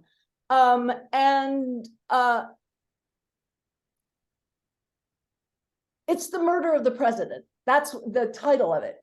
Not the murderer, but the murder of the president. But it's so strange how they have this great big picture of him. Like, I don't think it's just like the CNN interview with Trump. Like, do you really want to promote this person, or in the consciousness of people, or, is it just necessary because it happened, I do wonder if it's because he was known as a gentleman, and the Southern gentleman, that's the way he's dressed. He's dressed as a gentleman and a Southern gentleman, and emphasizing that.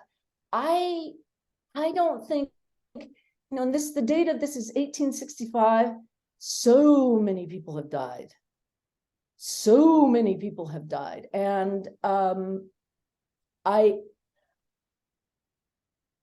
can't see it being a glorification of him, but I see what you're saying. Let's see what this Frank Leslie's. Well, I can't see what that is because I covered it up.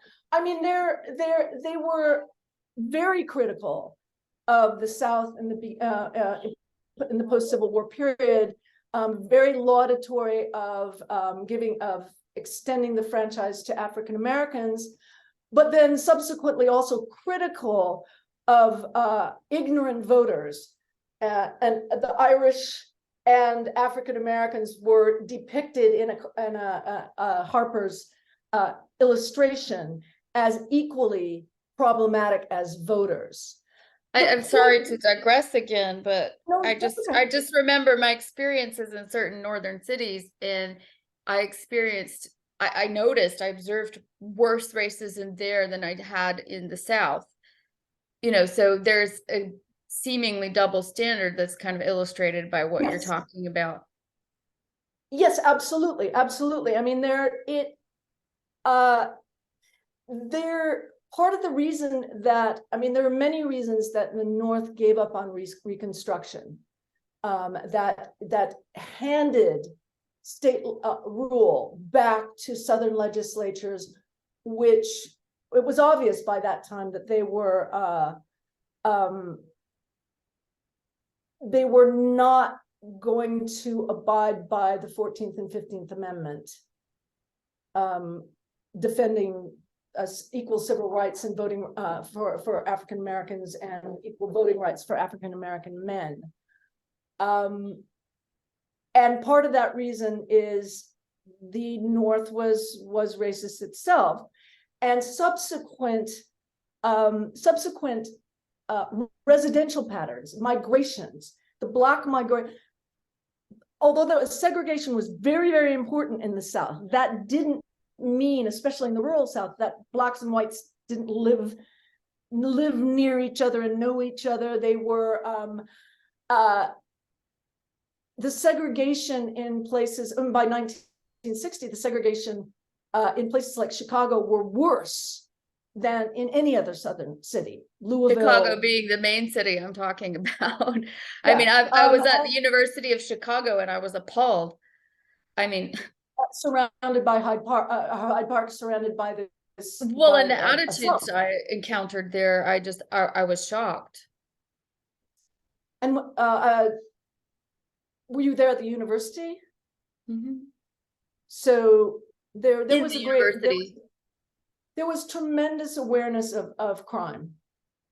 I don't know exactly what you're talking about, but yeah, I don't want to go in detail, but like attitudes I saw expressed by white people, it shocked me at that point. But there was a crime problem as well. And 3 of the people in my class got mugged in a month. Yeah, were you from the University of Chicago?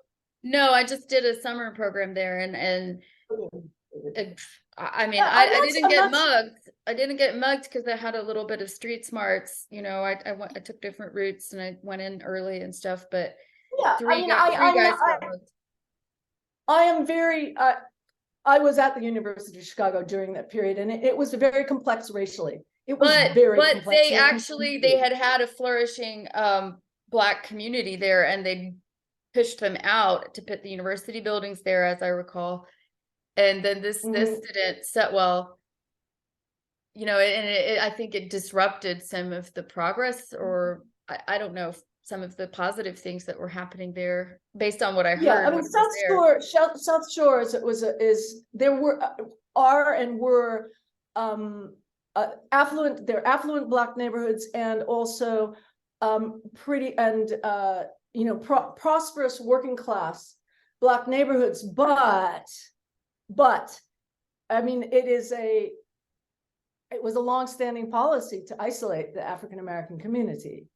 I had another acquaintance at one point that analyzed, it was actually North Carolina urban planning or urban zoning, and they were keeping one group on the side of the railroad track and the other on another. Okay, so I won't interrupt anymore. That's okay. That's okay. I mean, I think the urban sociologists have a lot to say about the shifting patterns of segregation that were de facto segregation. It was like not by law, but there were ways of segregating Blacks and whites, and but the lack of concern about what was happening to African Americans was as much about Northern racism as it was about lack of Republican power in Congress. They did try to do some things. They just didn't have the power by that time. But they didn't have the power because the Republican Party, most of them had moved on to other issues, dealing with the economy, corruption at the federal and state governments, a variety of other sorts of things. So these issues are more important than your civil rights, you know. Absolutely, absolutely. And for progressive reformers, segregation was a positive reform. It was a good thing from the point of view. They thought it was Southern reform, but it made sense. So these, I mean, you can pick through these national newspapers like Collier's Illustrated Weekly and their weeklies and McClure's, and they support progressive reform, but they are, because reform was popular among the middle class. They also have stories. They are not specifically political. They are not, in the sense that they are not partisan. This is what this readership, they wanted reform, they didn't want partisan politics. And similarly, in the big cities, the newspapers moved away from partisan politics because they wanted to attract more readers. They were moving to another model, which was circulation driven and advertisement driven. I mean, advertisements were always they were part of every American newspaper, no matter how small. Every periodical sought advertisements. But in the cities, getting more advertisers meant you had to diversify your readership. So they would criticize City Hall, but they would not, and maybe they would endorse they would endorse political candidates, but that was no longer their main reason for being. Getting out the vote was helping the parties get out the vote. They didn't want to have anything to do with that. They also wanted to convince their advertisers they had a better class of readers. Why a better class of readers? Why? Because better readers had more money and would buy more things. And so these inserts, comic inserts, expanded the multiplying sections, that became part of getting bigger circulation. The problem arose that what was the status of news in these newspapers? And these competing for circulation meant that newspapers were beginning to do publicity stunts. And it's not that they were fundamentally different from some of the coverage prior to the Civil War, but reporters would go on, they would around the world in 80 days. That could be a series of reports that would interest a readership and keep them buying. And what developed was a more aggressive competition among these big city newspapers. And the major competition was between William Randolph Hearst, who was he inherited a fortune from, I think it was a mining fortune, bought a San Francisco newspaper, and then decided to come to New York and compete in the big leagues. And he competed with Pulitzer's newspaper, Joseph Pulitzer's. What is the name of Pulitzer's newspaper? I can't remember, but this is from the Puck Illustrated Weekly. And Pulitzer who was, I believe he was definitely a European immigrant, and it's a sort of a there's a little anti-Semitic element to the way he's being portrayed. Here he is speaking in dialect. Say, young feller, I'm the Toyms. Watch Yeah, I the was Toyms. looking at that. I was like, are they trying to say this person doesn't know English? Yeah. And don't I'm a good thing put where and then Hearst is like, this is my war, meaning the Spanish-American War. I bought and paid for it, and if you don't stop bothering me, I'll have to put you off the earth sea, and my name is Hearst. Just so, and they're wearing the yellow dresses. I mean, famously, the Spanish-American War was supposed to be ginned up by Hearst's what's known as jingoism. He's sort of like out of control patriotism. Yellow papers.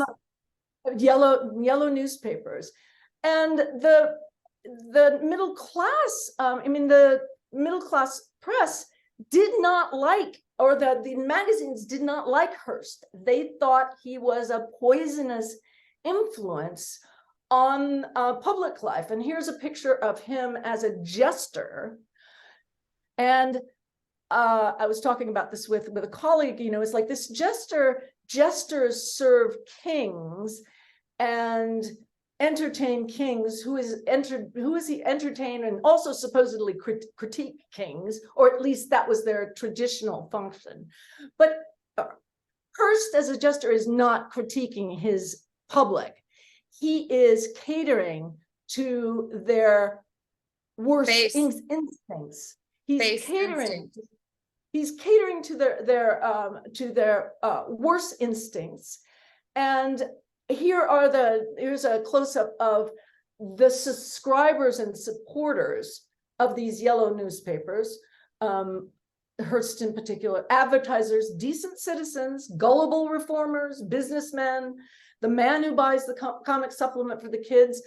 Women are not mentioned, but women were important consumers of these newspapers. I think that's just a traditional exclusion, is like they're already in the public sphere too much. So, but why is the decent citizen included? That's really interesting.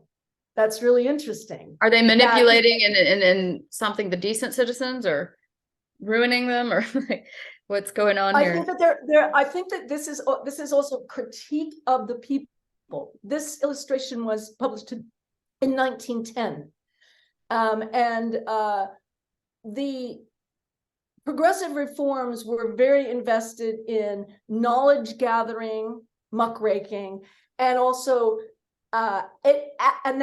analysis using professional knowledge tools. Yes. 1 minute. Okay.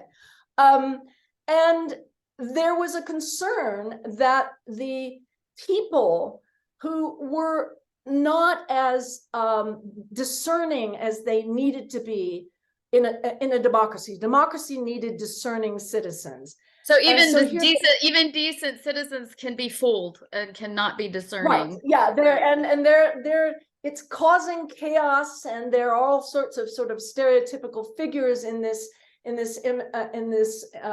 who are snatching the papers out of the air, but they are disseminating. They're appealing to passions, distorted news, self-advertisement, venom, strife, sensationalism, attacks on honest officials. It sounds very much like today's. I know. Okay. And now I'm screen sharing. Pardon for the. This is. Russia threatens. Nothing new, huh? Okay. This is the one that I want you to be seeing, and you're not seeing it? Yeah, I see Rush Limbaugh. So we're jumping up to more recent. Okay, yeah, we jumped up to contemporary jesters of the American public culture. This is a little blurb that was at the bottom of the William Randolph Hearst distributing these yellow newspapers, which is a complaint about the newspapers that he calls them journalistic scoundrels, have got to stop or get out. And no soul. Absolutely without souls. I think that describes Tucker Carlson perfectly, but we will get to him. If decent people would refuse to look at such newspapers, the thing would right itself at once. There's our decent citizens, so our own decent right people. It's like, why are they buying this? Why are they watching this? The grossest libels instead of honest statements and fair discussion. So it was during this period that the notion of modern objective journalism was born. And Joseph Pulitzer had something to do with that. He established the first journalism school at Columbia University. And is this, let's see. And let me make sure, there's something weird about the way this is looking. Enter full screen. Okay, there we go. That's better. He established the Pulitzer Prize, which continues to be this sort of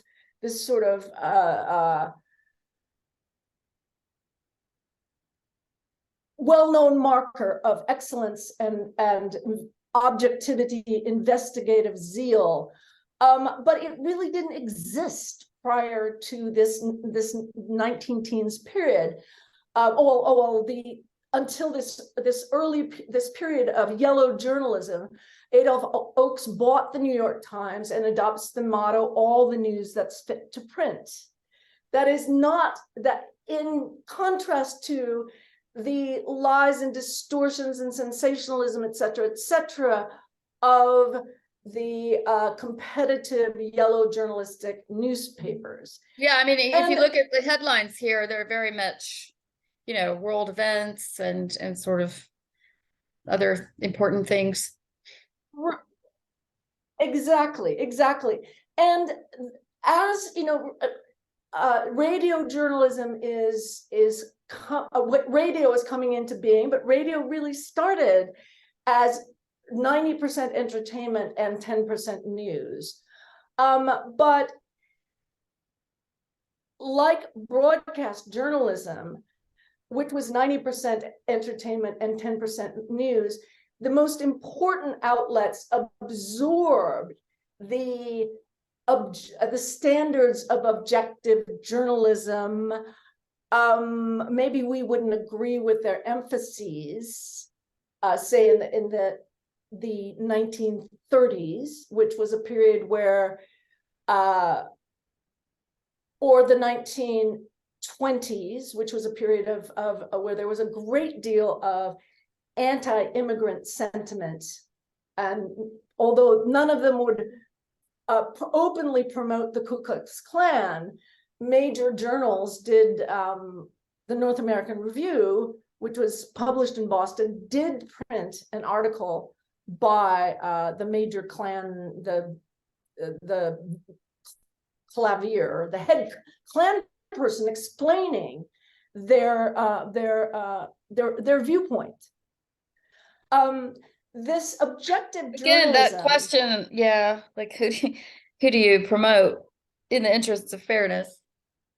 Yes, in the interest of fairness, and the objective journalists made such fun of the fundamentalist evangelical William Jennings Bryan, who had been the populist presidential candidate, populist Democratic presidential candidate in 1896, but in 1926, when he was called to testify in the what's known as the Scopes trial in favor of the Kentucky law outlawing the teaching of evolution, he was so mercilessly satirized by the mainstream press.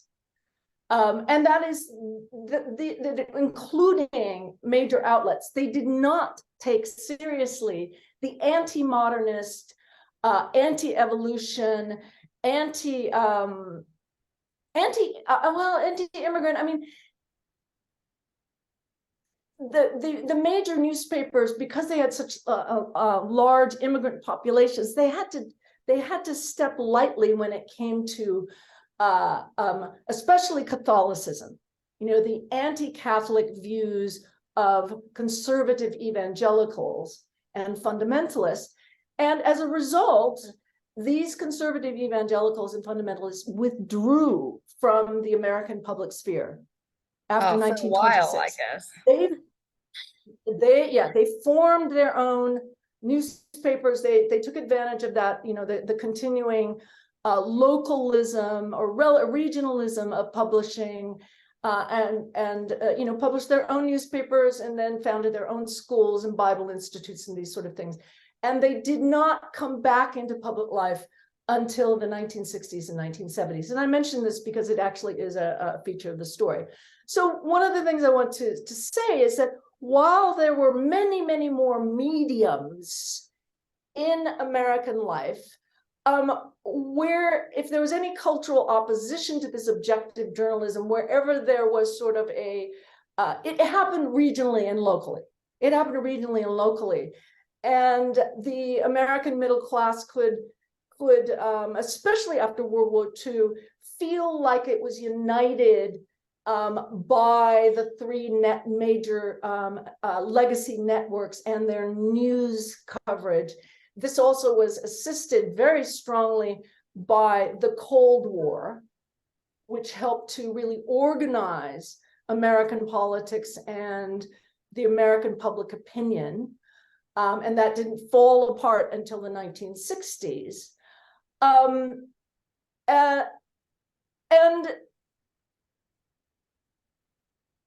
it took a while for that sort of the liberal consensus to fall apart enough and for technologies to diversify enough, or media technologies diversify enough for different types of appeals to Americans to emerge.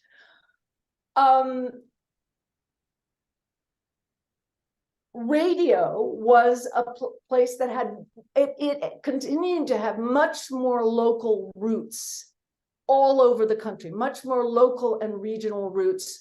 One of the ways in which evangelicals and fundamentalists, you know, cemented or maintained the connections in their communities was through radio. And I think the far right tapped into that for promoting conspiracy exactly stuff. Exactly. And so Rush Limbaugh is really the innovator in the new media, which then has been adapted for cable news. It adapted for cable news. That now is a feature of the, I mean, it's trickling back. The internet is not as important as people think it is, but it is important. I remember my dad just making fun of Rush Limbaugh really harshly. He was like, really? I don't remember what it was, but it was in the 80s. I was quite young, and he was just saying something like torture is somebody blaring Rush Limbaugh out of the car or something like this. Wow. You know? Wow. Yeah, I just had the memory of this. Like, he was like, oh, Limbaugh, you know, and he was a Republican. He was a Republican. Right. Limbaugh had his finger on the pulse of the future. And the fact that it started in California, I think that he started in California as a talk radio host, I don't think that's an accident. That means that he probably grew up as a Republican, but he grew up under Ronald Reagan, and Ronald Reagan's war, you know, as a governor, his war against left-leaning students and Reagan was very sensitive to, you know, the conservative opinion, which was very influenced also by evangelicals and Pentecostals. There was a strong, you know, Orange County was very, very conservative. And there was a lot of hostility towards what was going on the campuses. And California has its own version of racism. and Limbaugh invented this form of news entertainment which combined satire and outrage, and I was just linked thinking it outrage politics. exactly, outrage politics. By 1988, he's syndicated, and he also has a very interesting business model, which unfortunately for Tucker Carlson did not have this business model, but others like Alex Jones, who is way far right and crazy, and did adopt that business model, which is to hawk products. So now I'm wondering if my dad said that in the early 90s. I can't really tell. I don't remember, but well, I started listening to Limbaugh occasionally because I lived in rural Virginia in the 90s, and I think it's I didn't get it. It's that all I could hear is like, who is he talking? Who are these liberals who are biting the heads off snakes? And and kidnapping. I thought that was the people in West Virginia. What are they called? The QAnon folks. I mean, it wasn't that bad, but he was talking about liberals to an audience who already understood how evil liberals were, and how they would go to all lengths to achieve their objectives. That's who he was talking to, and I was like, God, I can't listen to this. This is stupid. Yeah, Alex Jones is the ones that like they're sacrificing to Moloch in the California forest. Right. And he also spread, he promoted the rumor that the shooting of the preschool children in Connecticut was staged. Mm-hmm. And there's a judgment against him, and they sued him finally because it was. So he just took Rush Limbaugh to the next level, I guess. He took it to the next Limbaugh, but Limbaugh is the one who rearranged the relationship between Republican politics and the media. Okay. Before Alex Jones took it to a different level. He took it to a different level, but it's like maybe an absurdism level. I mean, what would you call it? Well, in a sense, I think that is, it is because of the internet. It's a no holds barred level. I mean, but Rush is just more talented and smarter than Alex Jones. And he's the one, he had the Republicans coming to him. It's not Newt Gingrich who became the Speaker of the House after Republicans won majority. Newt Gingrich was following Rush Limbaugh's it was Rush Limbaugh that made that possible, not the other way around. And so that and since that time, Republicans have been contending with right-wing media, and have the purely political ones, they've been losing. They've lost. Republicans have given up having a party platform, because that's no longer what they're about. And I think that that evangelicals and fundamentalists were politically resurgent in the wake of it was two issues mainly. It was banning prayer from the schools, which is a 1962 in American schools, 1962 decision, and of course Roe v. Wade, that started grassroots mobilization. It was sort of nationally. It was given a national imprimatur with Jerry Falwell of Liberty University and of the Thomas Road Baptist Church, conservative Southern Baptist fundamentalist. His organization, the Moral Majority, in the late 80s, like, you got to get to the polls, not just organize, got to get to the polls, not just picket abortion clinics. And then after that organization folded in the wake of the televangelist scandals, I've Ralph always Reed's thought that was a Christian. really stupid tactic. I mean, if you want to stop abortion, why would you go attack young women or women? Like, why not just encourage, encourage in a positive way, like the benefits and provide opportunities and, the benefits of keeping a child. I mean, it just seemed like a really hostile approach. Well, If you want it to work, why would you take that approach? But right. anyway. Well, but Rush Limbaugh, it was popular to call feminists feminazis. Rush Limbaugh, he started that. He road tested it, and it drew audiences. Maybe not women audiences, but I mean, there are plenty of, as you know, conservative, evangelical, and fundamentalist women who are uncomfortable with political arguments with arguments for women's equality, who prefer a different gender model in their lives. Yeah, but why can't these people understand that like people should have a choice? Like, as far as like, if you want to live according to that gender model, then that would be your choice. But in a free society, somebody else has the right to have a different choice for the gender model they live according to in their family and community that they choose to be in. I mean, like the point of the structure isn't the point of the structure to allow those choices as opposed to control those choices. That would be the modern liberal view, that there are private choices that are not this, that not only is it not your business, or is it not your choices should not be in the private world.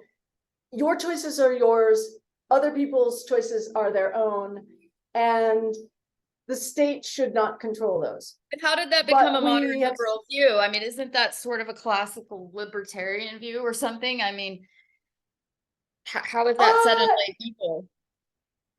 I mean, we've actually been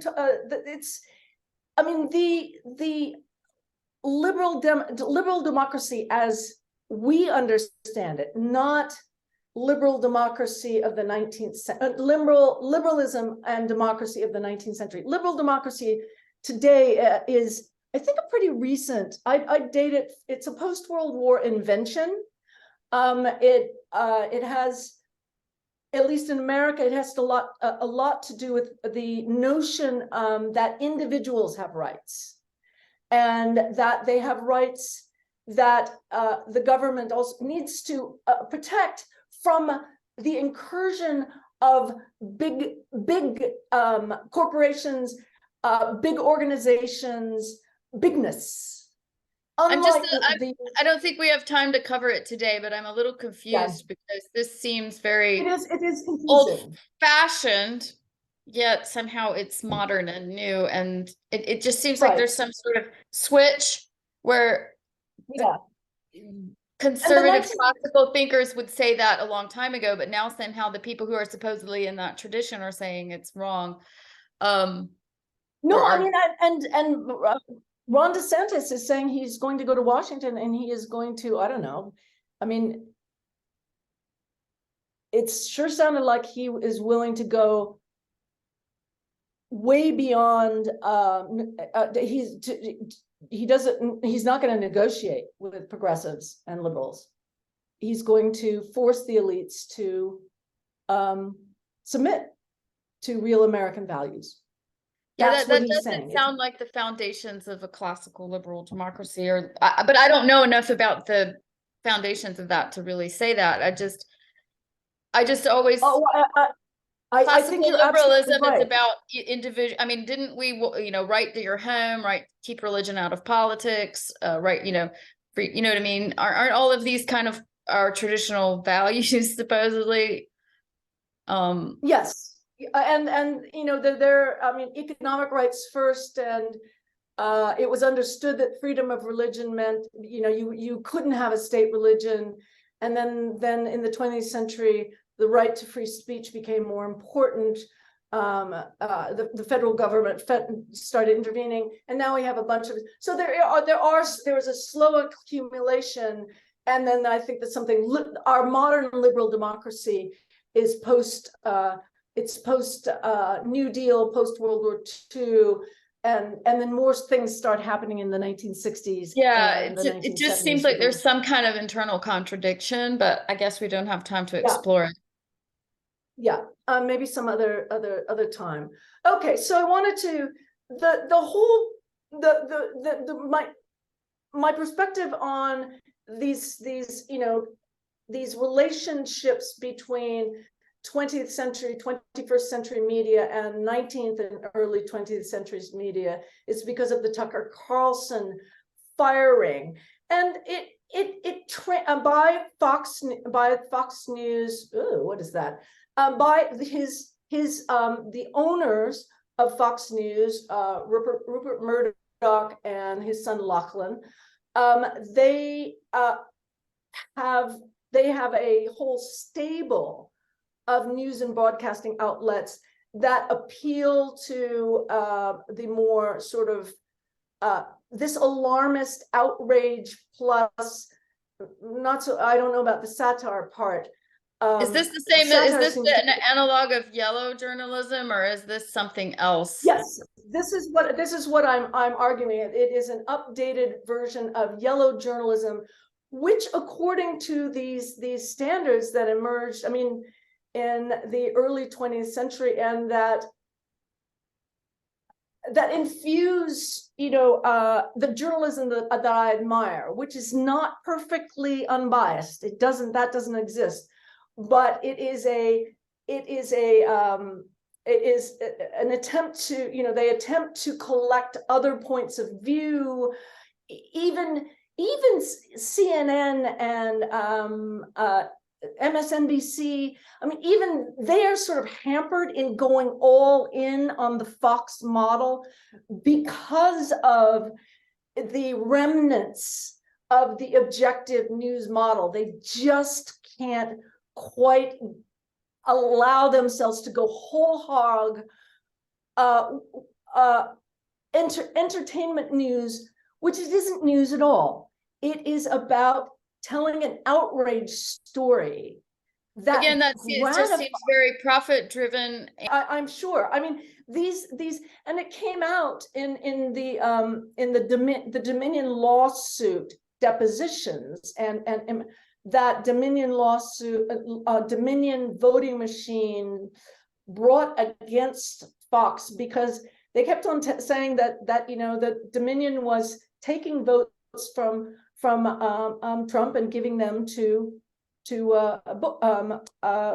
Biden, and they sued.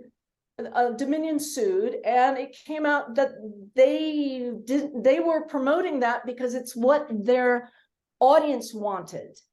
They were not going to tell the truth because their audience didn't want to hear that.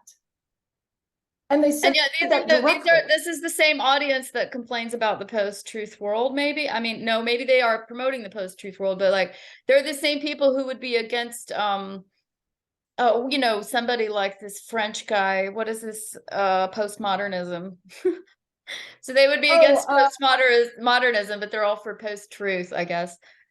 Well, you know what I think is going on, and this is the important thing, is that it's not that they necessarily believe what they're told, but they don't need to. It's what what feels right to them, what they enjoy. They enjoy the outrage, and they also will act on it. But if they believed it were the truth in the way that I understand it, now maybe I haven't got this quite right. I mean, it's why fact checking doesn't work, because it's not about the facts. It's about the story that emotionally satisfies in the way that fits into your framework of how life works and the universe works. Right. And you know that something's wrong, and you know that you don't like these people, and the story gets woven together, and you don't want to hear it's a different frame of mind. That's like, maybe I'd like to examine some other evidence. Do you do that when you're listening to a fairy tale? No, you do not. So I think it's not that these people are don't know the difference between truth and reality. It's That's a funny phrase. What's the difference between truth and reality? sorry, you're right. It's maybe between truth and falsehood. But they're not to be. They don't feel. They can't be bothered. They can't. Yeah, They can't be bothered. The boundary between news and entertainment has dissolved. It has dissolved, and it is. There has to be some plausibility, but that's it. And it is implausible what the New York Times is telling them, and they just don't want to hear it. It's implausible in the same way that a science fiction narrative, if it feels Flowers untrue. Well, then I should give these to you. Anyway, yeah. Sorry. Okay. Happy All Kids right. Day. So that's darling. I do want to alert you to the fact that Carlson has been called on the carpet and been bested by this Dutch historian who went to Davos, it was 3 or 4 years ago, and upbraided the billionaires there for flying in on their private jets and essentially not paying taxes. I would upbraid them for that as well. Right. And so Tucker Carlson had him on the show. It's like, yeah, I don't like the fact that these big powers that be, the corporations, they're run by elites. They're not doing their share. And so, how many people are saying this?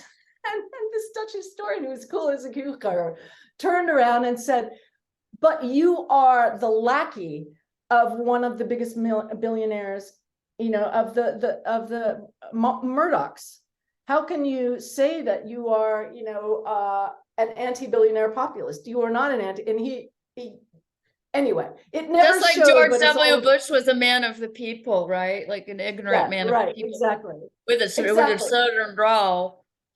Yeah. Also, I'd like to point out that, well, in any case, I have some facts and figures on how Americans get their news, and not most Americans almost all Americans tune into some form of TV, whether cable news or legacy news. But they all also, in various different proportions, they all check the internet.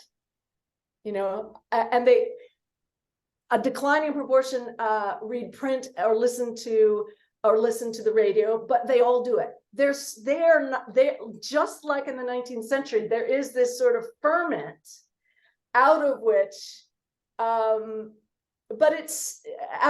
this partisan divide, this polarized partisan divide, and it's exacerbated by the fictionalizing hyper rhetoric of the internet, the intense rhetoric. And I think that is not special to the United States. No, it seems like it was happening 150 years ago or whatever as well, in different forms. Yes, and with different degrees of amplification, yeah, and reach. The internet has amplified dissemination, as the 2016 election and the Russian interference in it demonstrated. But it doesn't mean it's not the end of democracy. The adjustments. There's some that are happening. We'll see we'll see. I'm a historian. I can't predict things. So thank you so much, Professor Sly, for giving me this opportunity. And I'm hardly a professor yet, if I ever become one. But thank you for the vote of confidence. You profess Caucasian studies and American studies, so whatever the institutions say, you are to me. Been a pleasure. Okay. Yeah, a pleasure. I'm not done with you, but Okay. let's Okay. give you I'm some here. breathing room. Okay, very, very good. Okay, take care. Have a good day. You too.